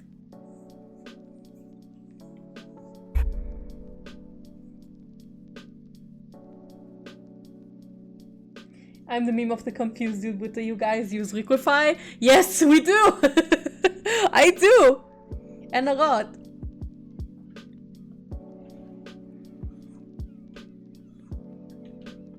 Also, give me a second, I have to go to the bathroom again, I think.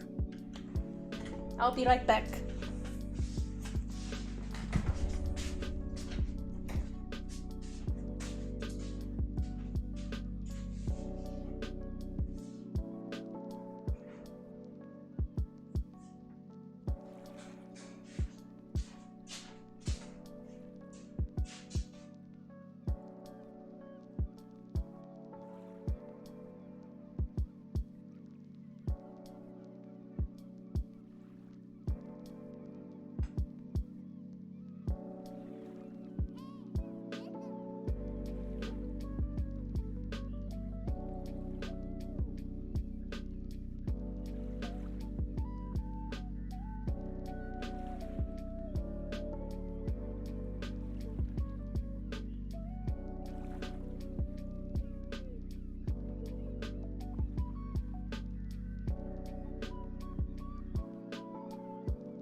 Alright, I'm back again.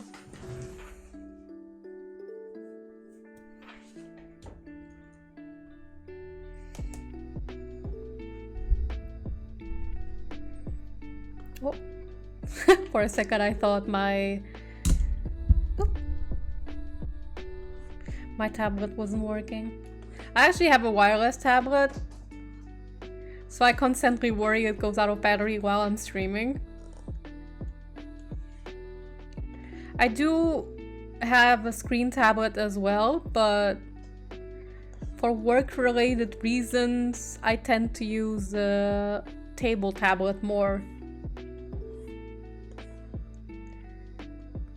And mostly because if I sit for too long with my neck down, I start getting aches. Normally I actually use my screen tablet for line arts and sketches, but Since I'm on stream and I don't really have a setup for my screen tablet yet, I am for once in a blue moon using my desktop tablet for lining. Normally my desktop tablet, I use it for painting and sometimes for sketching, but actually I use the screen tablet more for that.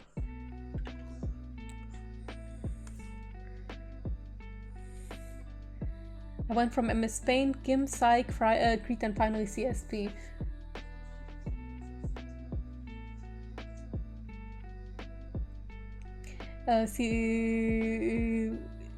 K-word Photoshop so hard it never come back, and Paint Tool Sai on the rare occasion. Yes! I also went from MS Paint into GIMP, then to Photoshop Elements, which I got from a disc from my dad. Then I went to Sai, and then I tested a bunch of other art softwares like Fire Alpaca, Paintstorm. I tried Open Canvas. I tried almost everything on the market. Except for maybe Coral Painter. And then I found CSP and it was love at first sight. I mean, okay, not really. Paint Tool Sai was love at first sight for me, and it was the one that I stuck with the most. And I do miss some stuff from there, but I fully adapted into CSP. Once I started actually using it more, I was like, I will never go back ever again. This is everything. Everything I need.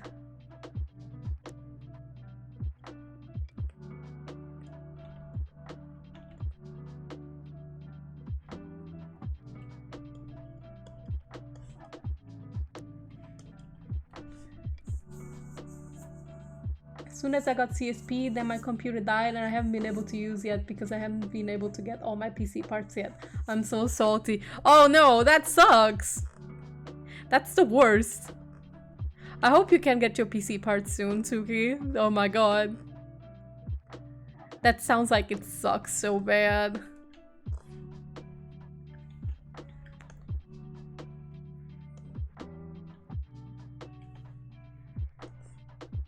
Oh god, I'm on the wrong layer! I'm on the wrong layer! Oh no! But it's okay, I can live.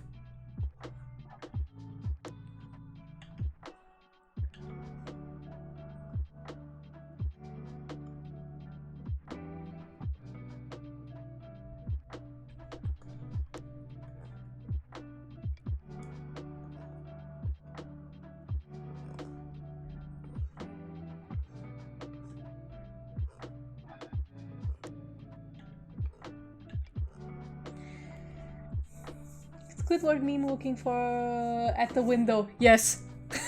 I'm so sorry for you.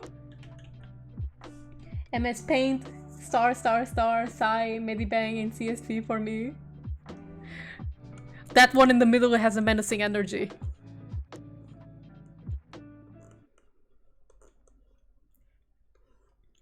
I think for a time I also tried Tegaki and other Oekaki boards. But they weren't really for me. Especially because I was too embarrassed of that I had to post it online, and I was like, I don't wanna.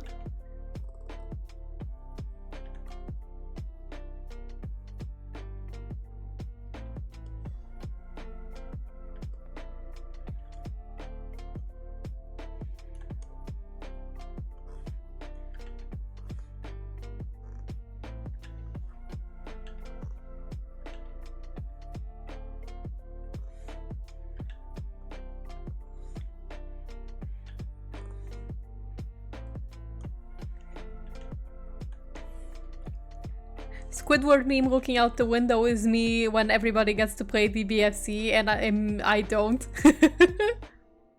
Or when, or more like everybody is playing the new Judgment game, and I'm sitting there not even having played the first Judgment game, like.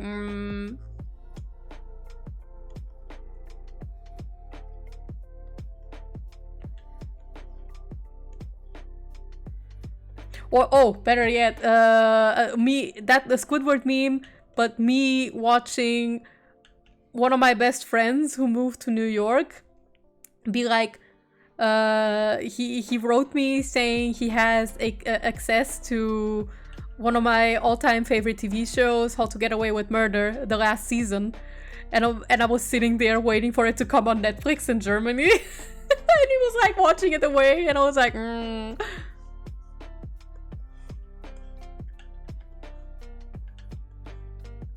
But good lord, I have to stop before I start chilling about How to Get Away with Murder again. I already did it in the stream before. I have to stop.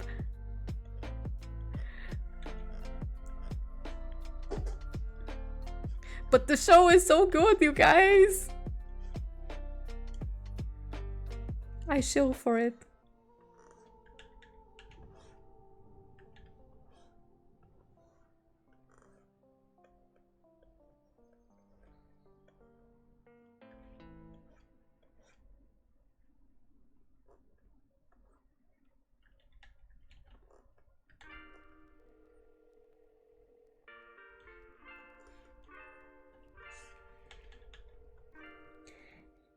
Fine to gush over a show. Yeah, it is. I will. It's just that I already gushed about it on the stream. And there's not much I can gush about without spoiling, and I don't want to spoil it, so... Because I think that's a legitimate good show to watch.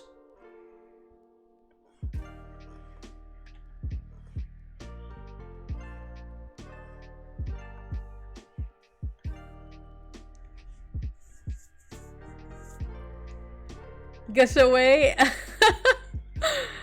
There's not much I can gush about that isn't spoilery anymore, but I'm just gonna repeat that How to Get Away with Murder has some of my favorite character writing, and I normally am not really inclined for real-life TV shows. I am the type that's like more hard-rooted into animation and video games and the like, more in the illustration side of things. And when it comes to real-life TV shows, I'm more for the Law and Order kind of thing, and even then I don't watch much, because then I'm usually watching some kind of comedy. But then a Brazilian friend recommended me How to Get Away with Murder, and when I continued watching it, it was just everything. I was feasting. I'm not saying that it's like the best show ever or anything, it depends. But I will say the main character, Annalise Keating, is one of my all-time favorite characters in media ever.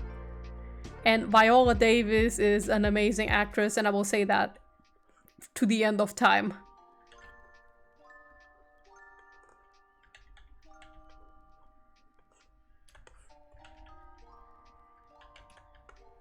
So if anyone likes murder mystery, court drama, well-written characters, I cannot recommend How to Get Away with Murder enough.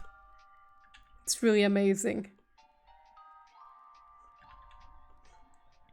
I'm actually watching Breaking Bad now, and I'm missing women. Like, yes, there is Skylar, but when I came off, just came off of How to Get Away with Murder, I'm like, where are my badass real women? Because that's what I liked about the women in How to Get Away with Murder. They are real women. They are... And by real women, I mean they are very realistically written. They are humane, and it's fascinating to see complex characters like that, especially if they're women.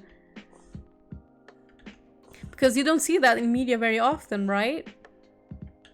Especially not in like real-life TV shows. It's usually the main characters who get that kind of thing, right? Which I already said before. In the... If it's not animation, my addiction is period drama or comedies. Yeah, similar to me, I also really like comedies. Like, one of my favorite comedy shows is... Whose Line Is It Anyway? I love the improv there. It's amazing. There are even entire skits I remember from that show. It's just really funny. And I actually did a board on like okay, so for those who don't know, and whose line is it anyway, the improv, they usually do like these mini games in which they have to do some improv, and they normally get like some kind of title, a character that they have to play. So they usually show the title of this role on screen when they start improving, right? And some of these screen caps are used for memes because they are pretty funny, and I took them for Freedom Planet. And I just pasted like the names of Freedom Planet characters below. And I wish I knew where I saved that image because it's it's one of my favorite memes that I made of it, but I never posted. Oh, there it is. Like, heroic fireman determined to rescue everyone is definitely Lilac and also Captain Kalau. Braggy motorcycle stunt rider taking on ever greater challenges is definitely Carol. Lost toddler looking for his mommy or her mommy, Mila. Outraged secretary desperate to find out who left the photocopy of their butt in her tray is Nira. And so on and so forth. And when I saw touchy French Canadian teen who gets increasingly aggressive at people who laugh at him, I was like, that's Spade. And my plan is to take this someday and draw all the Freedom Planet characters in this, like, replace them with Freedom Planet characters. Because it's just so good. I posted it in Spook server and I think she has even pinned it, so maybe you can find it there.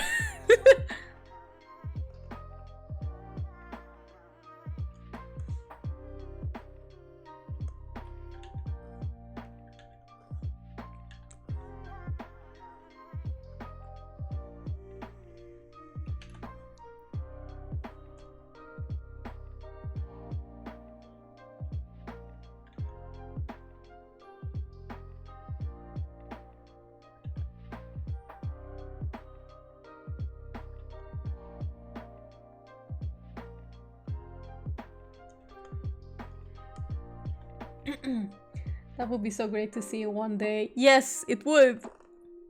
I'd be really excited to like show it. Gosh, I have to see if I ever get the time again to draw as much as I used to. Free me from the binds of capitalism. And then I can draw more.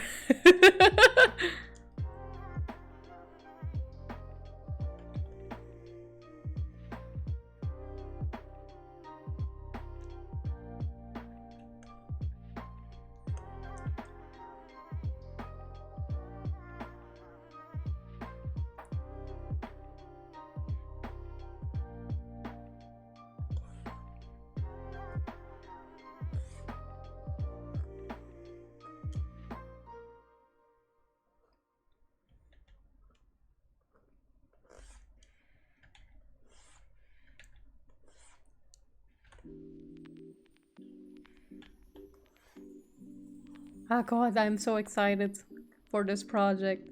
Even though I sound kind of more tired. But that's because I have been going for 3.5 hours.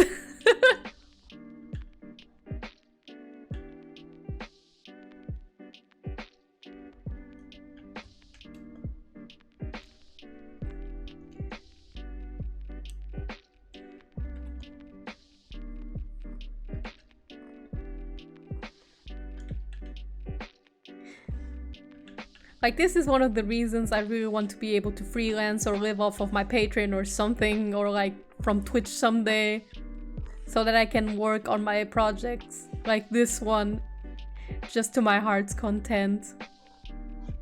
Nothing getting in my way and stuff like that.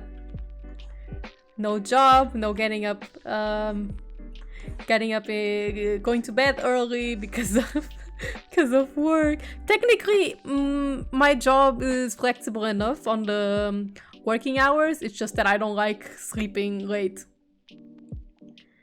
I mean, I don't like the idea of working late, so I wake up early just so I can leave earlier.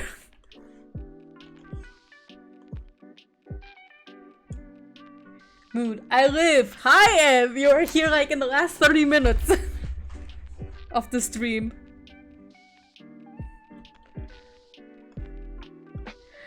You were also saved of the unnamed layers before.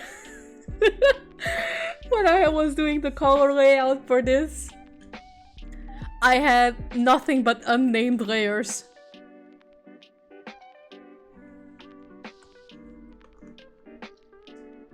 You better be naming your layers. Yes, I am naming my layers.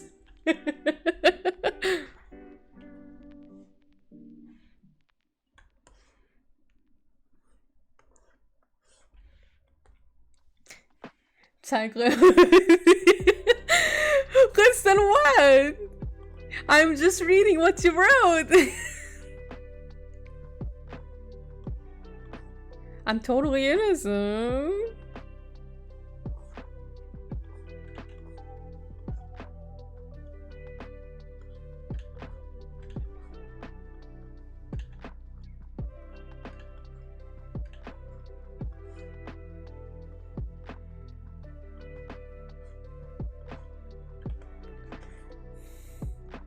I'm still recovering from like a 10-hour drawing and a moment, a pummel my ass off moment.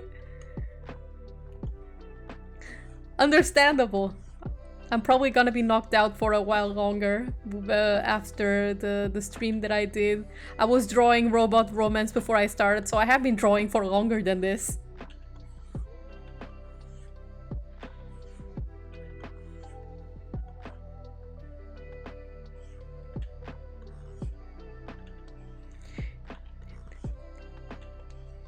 This is one of those days I wish I had off tomorrow so I could like stream longer, but you can't have everything.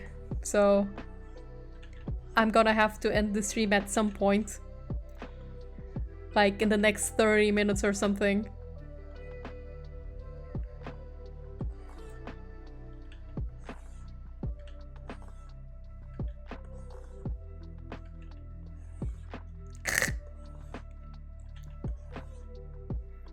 That's what I get for not working on my screen tablet right now.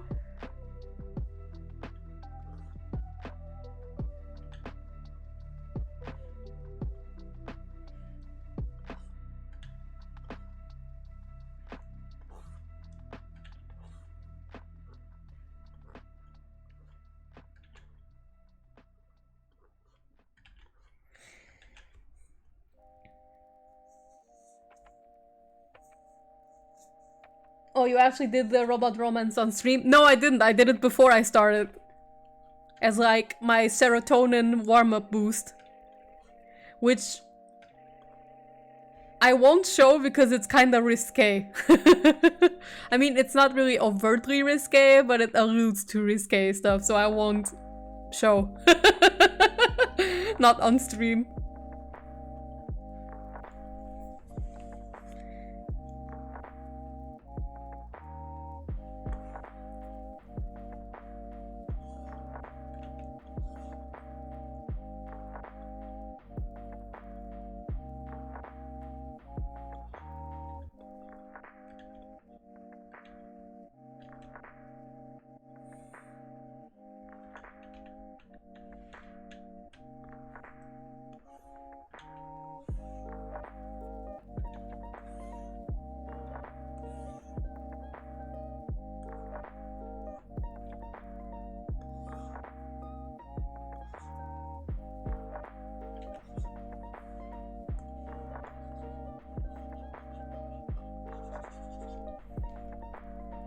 Robot Romance be bad romance, Lord P.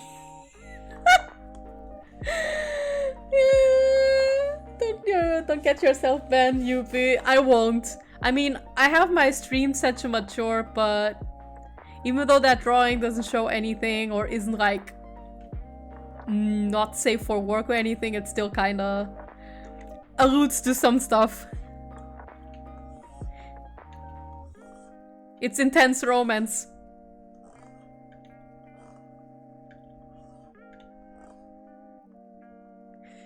But maybe someday I will draw Robot Romance on stream, but that isn't that won't get me slapped by Twitch.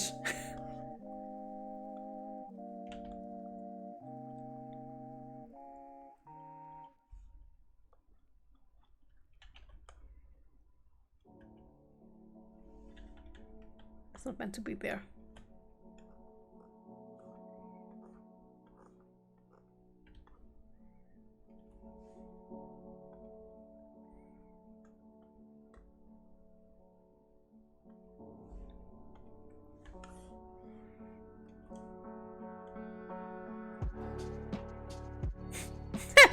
Jeez.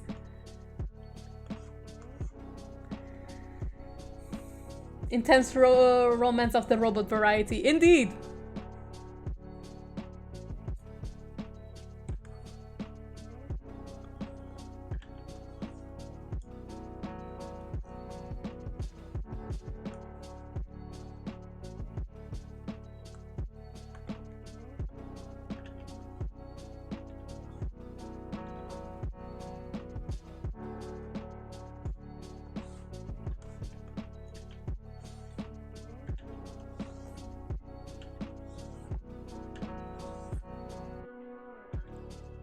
Another layer, just in case. And then I'll merge it down.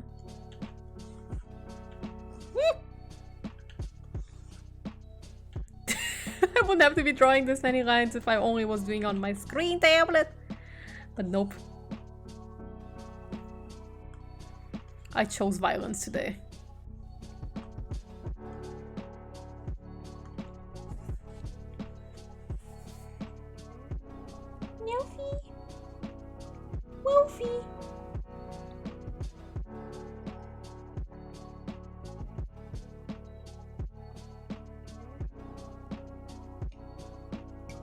I was drinking tea. That's why my avatar went back like that.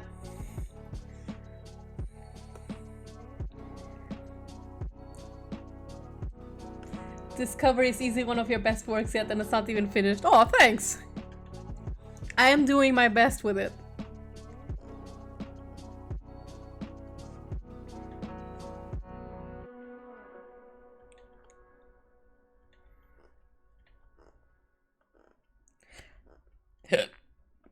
Sorry. Excuse me.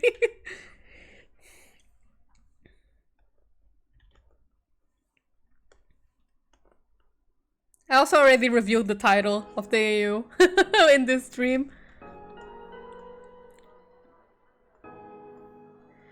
But since you weren't in the stream before, I can show at least the sketch, at least in full, which is like this. It looks... the colors look good in my monitor, but I hope in other monitors it looks just as good.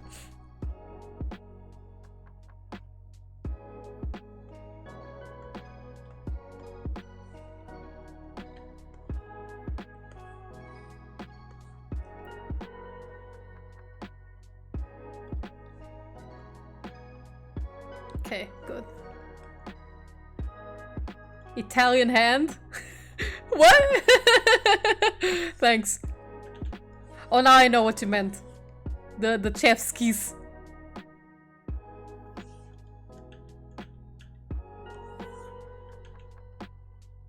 This is one of the things that I should have planned beforehand.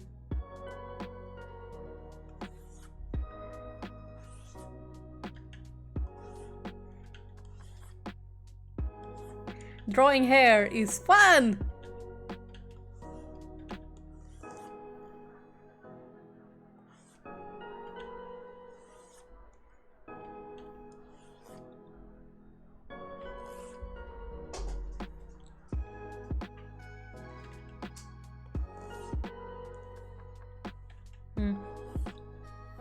There.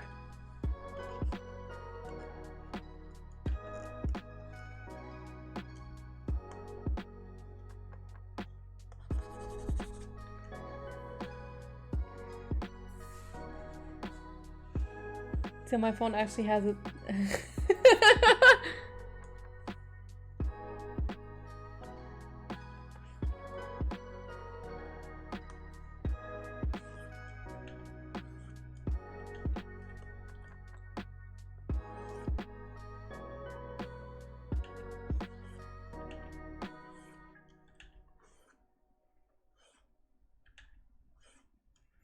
I'm still wishing I could be listening to Higurashi music while I do this. Ah, it's pain! Agony! The wrath of the DMCA gods!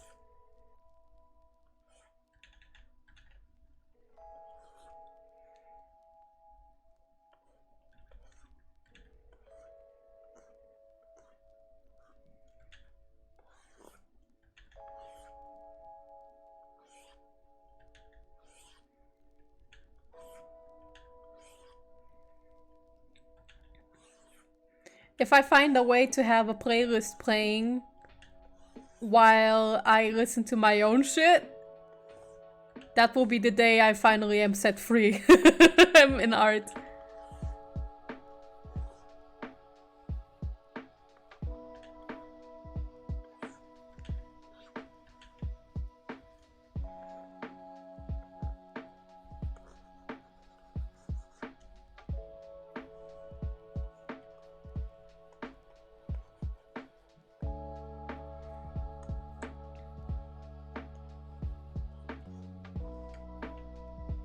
Right.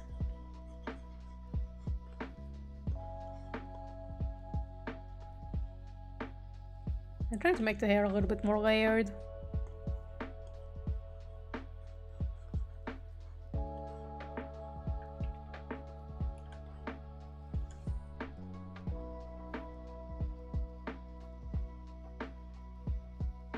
This could work.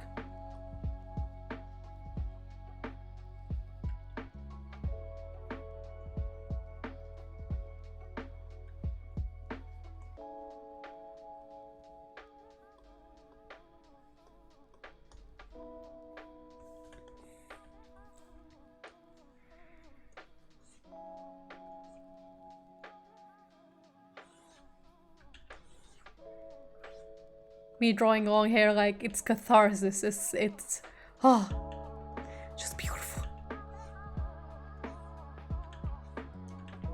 Long hair to me is so much fun to draw.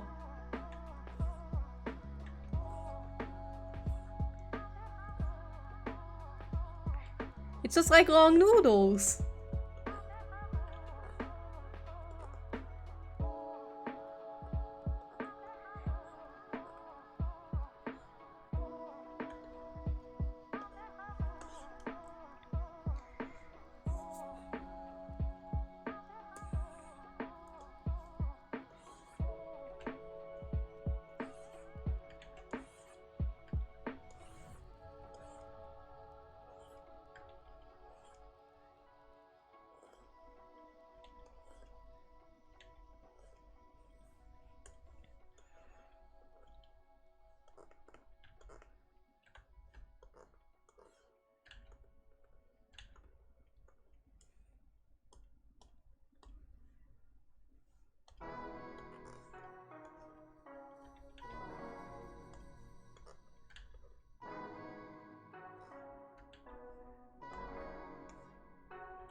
Hair hits different. Yes, it does. Hair is fun.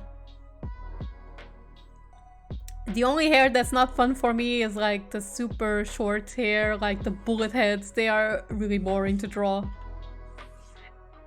And when I draw them, they rarely ever look good. So I'm like... So I absolutely refuse to give any of my characters a bullet head. Ever. The only time I draw bullet heads is when I'm paid.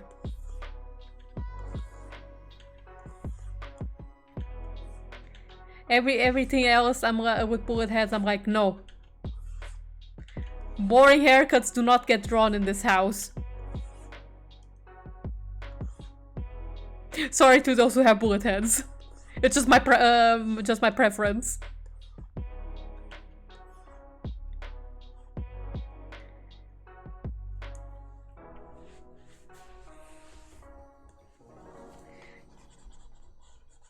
There is... And even then you begrudgingly draw it. Yeah!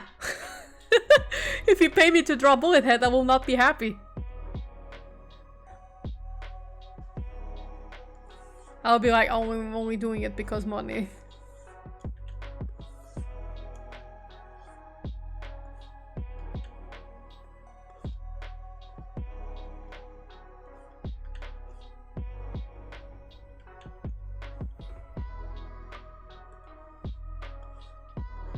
The last drawing reignited my interest in long hair.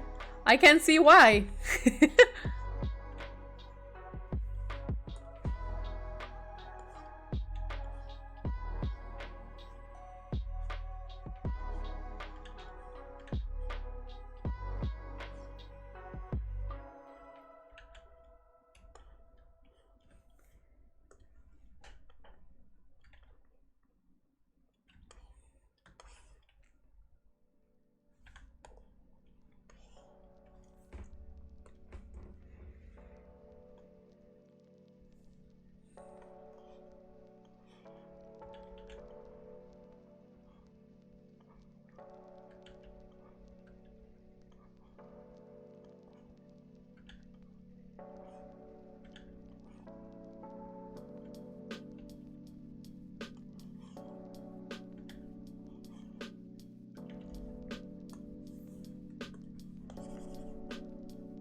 The only short hair I will allow myself unironically will be the Alkis standard hair I draw for my girls. Otherwise, long hair is just kind of a default, to be honest. Yeah, I definitely can understand that. You can just do more stuff with long hair.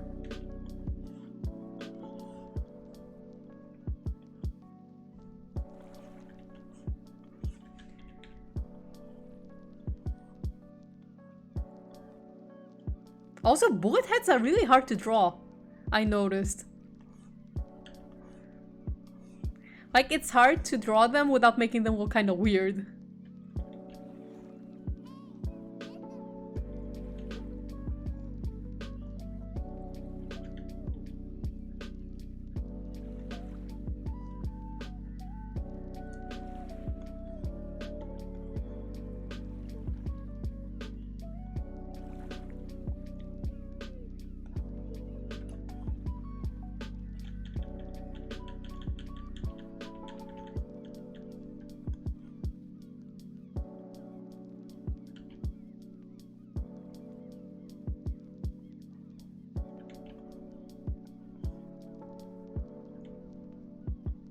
I think we're gonna have to actually use a 3D model for this hand.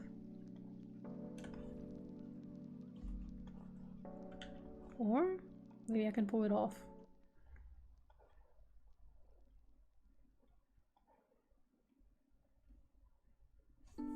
The thumb looks off.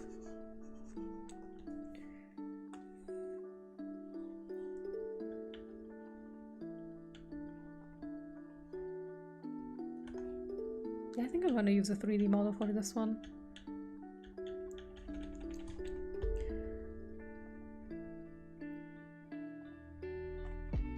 Let's get a hand. A fist. Or maybe there's a better hand.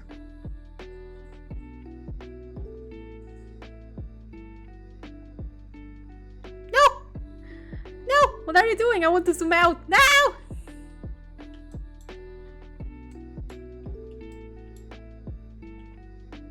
Okay, I'll only need the hand.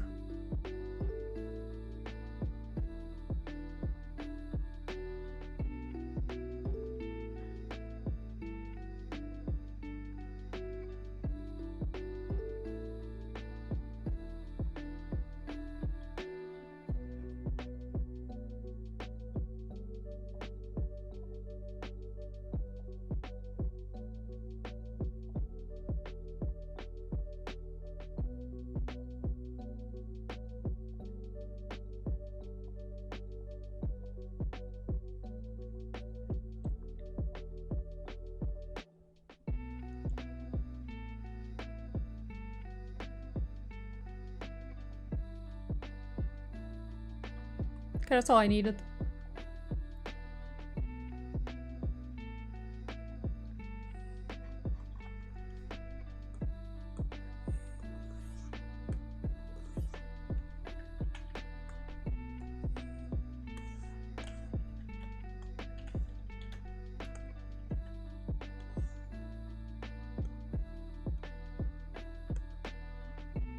Them yaoi hands!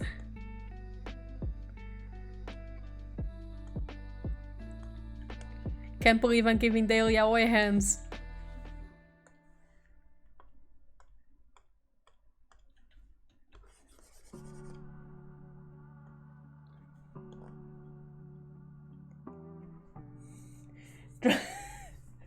Jiren? Yes, he's here.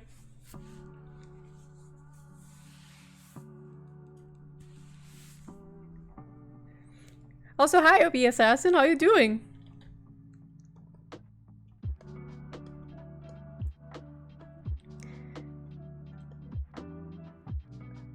To be a great artist, you must sacrifice your soul to Satan. And it's pretty much you gotta grind a lot, like in a fighting game.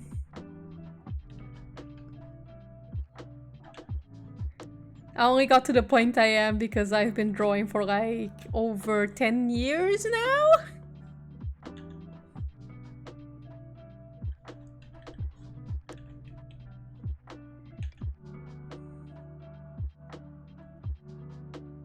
I like how their default pose defaults to the Jiren one. Yeah, pretty much. Oh god, the 3D models in CSP are just a bunch of Jirens.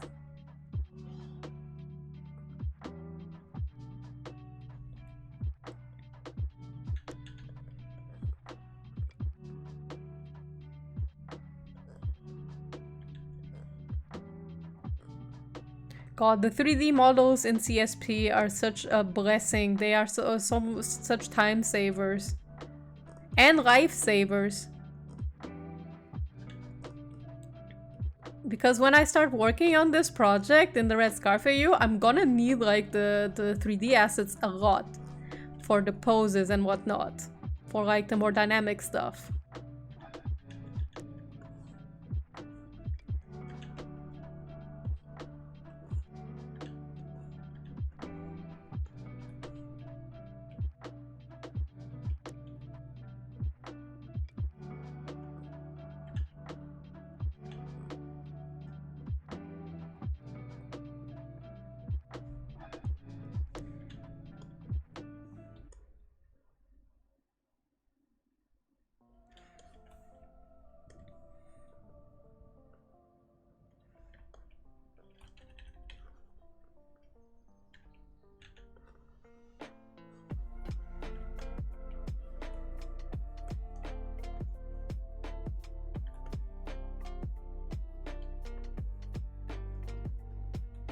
Here we go.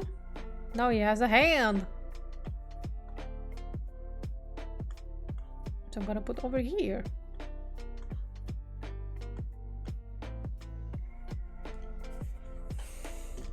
I'm looking forward to December 7 with that liquefy and 3D update. Let's go! Yes, me too!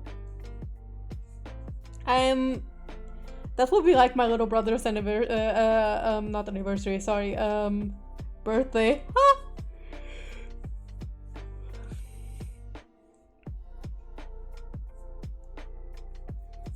Some for free and others cost a little. I don't mind paying for some, especially if it's backgrounds, because those things take forever to make. And are assets that I gladly pay for.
Godspeed on this youth. Thanks for the stream. This one dropping by. Thanks for coming by, Ed. I was actually going to finish the stream in like 5 minutes anyhow, so good timing actually.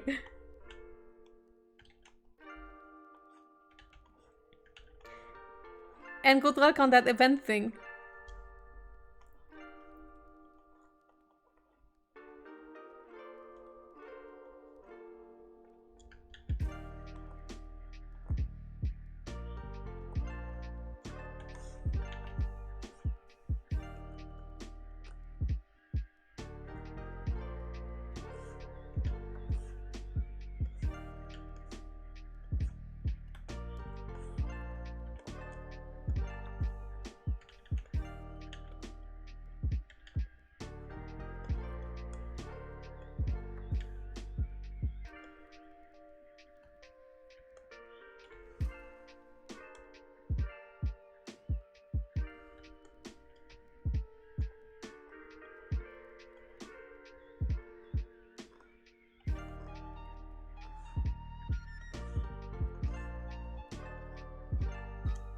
So,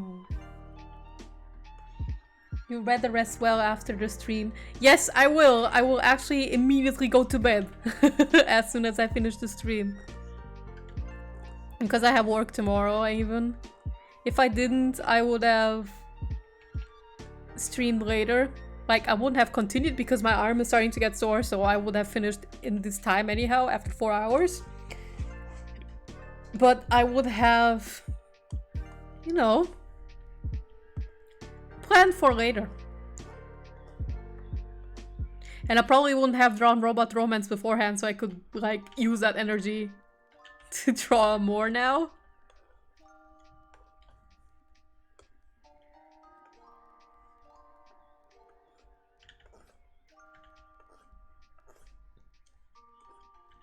Tomorrow I really should do another ring fit session. I started doing ring fit and it's good. Though I did so intensively that I started getting... I got really sore since yesterday, so I was like, I'm gonna put today off completely on the ring fit because I didn't want to destroy myself further. But tomorrow I will. Tomorrow after work. Or maybe a little bit before work.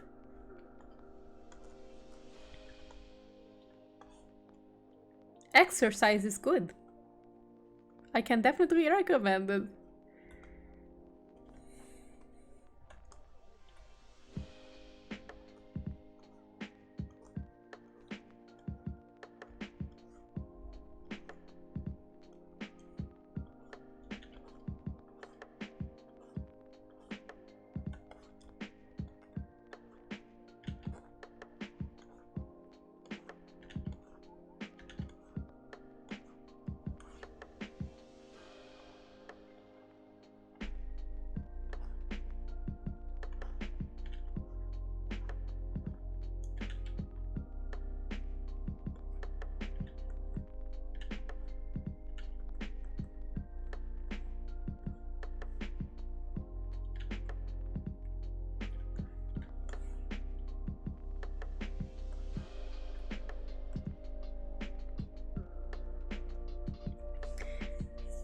Don't overdo it with ring fit. Yeah, I won't. I thought the exercise that I did was moderate, but it turns out that it wasn't. I started doing ring fit actually because I used to do cycling, like cardio cycling every day. But it seems that workout isn't as intense as like ring fit, so my body, I thought that it was fine for my body, like to do the moderate exercise, like 10 minutes in the morning and like 20-ish after work. But turns out that it was too much for me, so I'll take it easy. I actually have to check a rhythm for Ring Fit, what works best for me and what daily rhythm works best, if I should do like 10 minutes or 20 minutes every day, or if I should do like intense workouts like twice, 3 times a week. Stuff I'll figure out with time.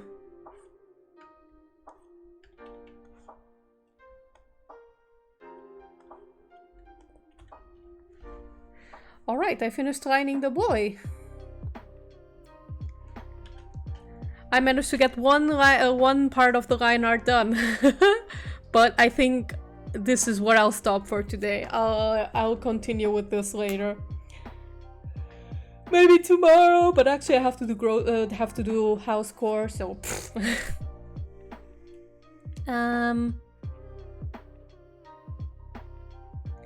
The boy looks good, thank you! I am doing my best. And as I was saying... Okay, there's a question I want to ask before I finish the stream. I'll probably continue working on this even off stream a little bit. Like, I'll continue doing more line art, but... Next week I'll probably be doing Umineko again. But... If I'm still not finished until 2 weeks later, would the chat be interested in seeing more of this cover artwork?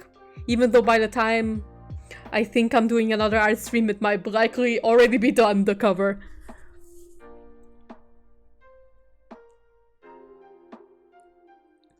Thank you for the stream, dear. It was fun to be here while I was working myself.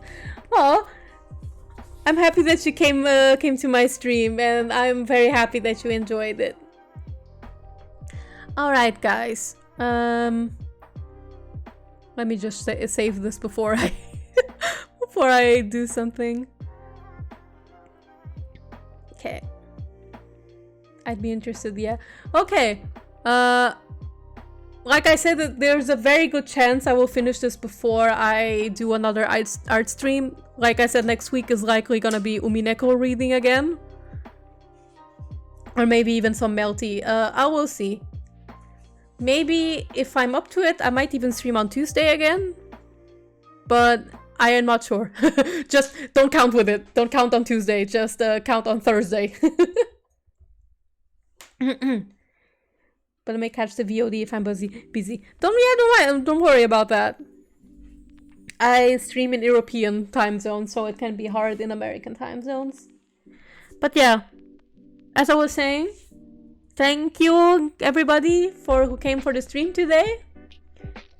And the plan so far is next week Thursday Umineko reading, and if I'm up to it, maybe next Tuesday I'll do Melty, but I'm not sure.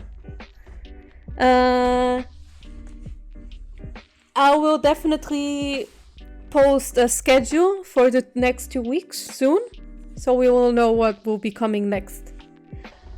Stay tuned on Twitter to find out. Alright, good night everybody, thanks for coming, and actually I'm gonna check if I can raid anyone before I go. Nope, everybody I know is offline. Alright then. Then I'm wishing everybody a good night and a happy Thanksgiving. Bye!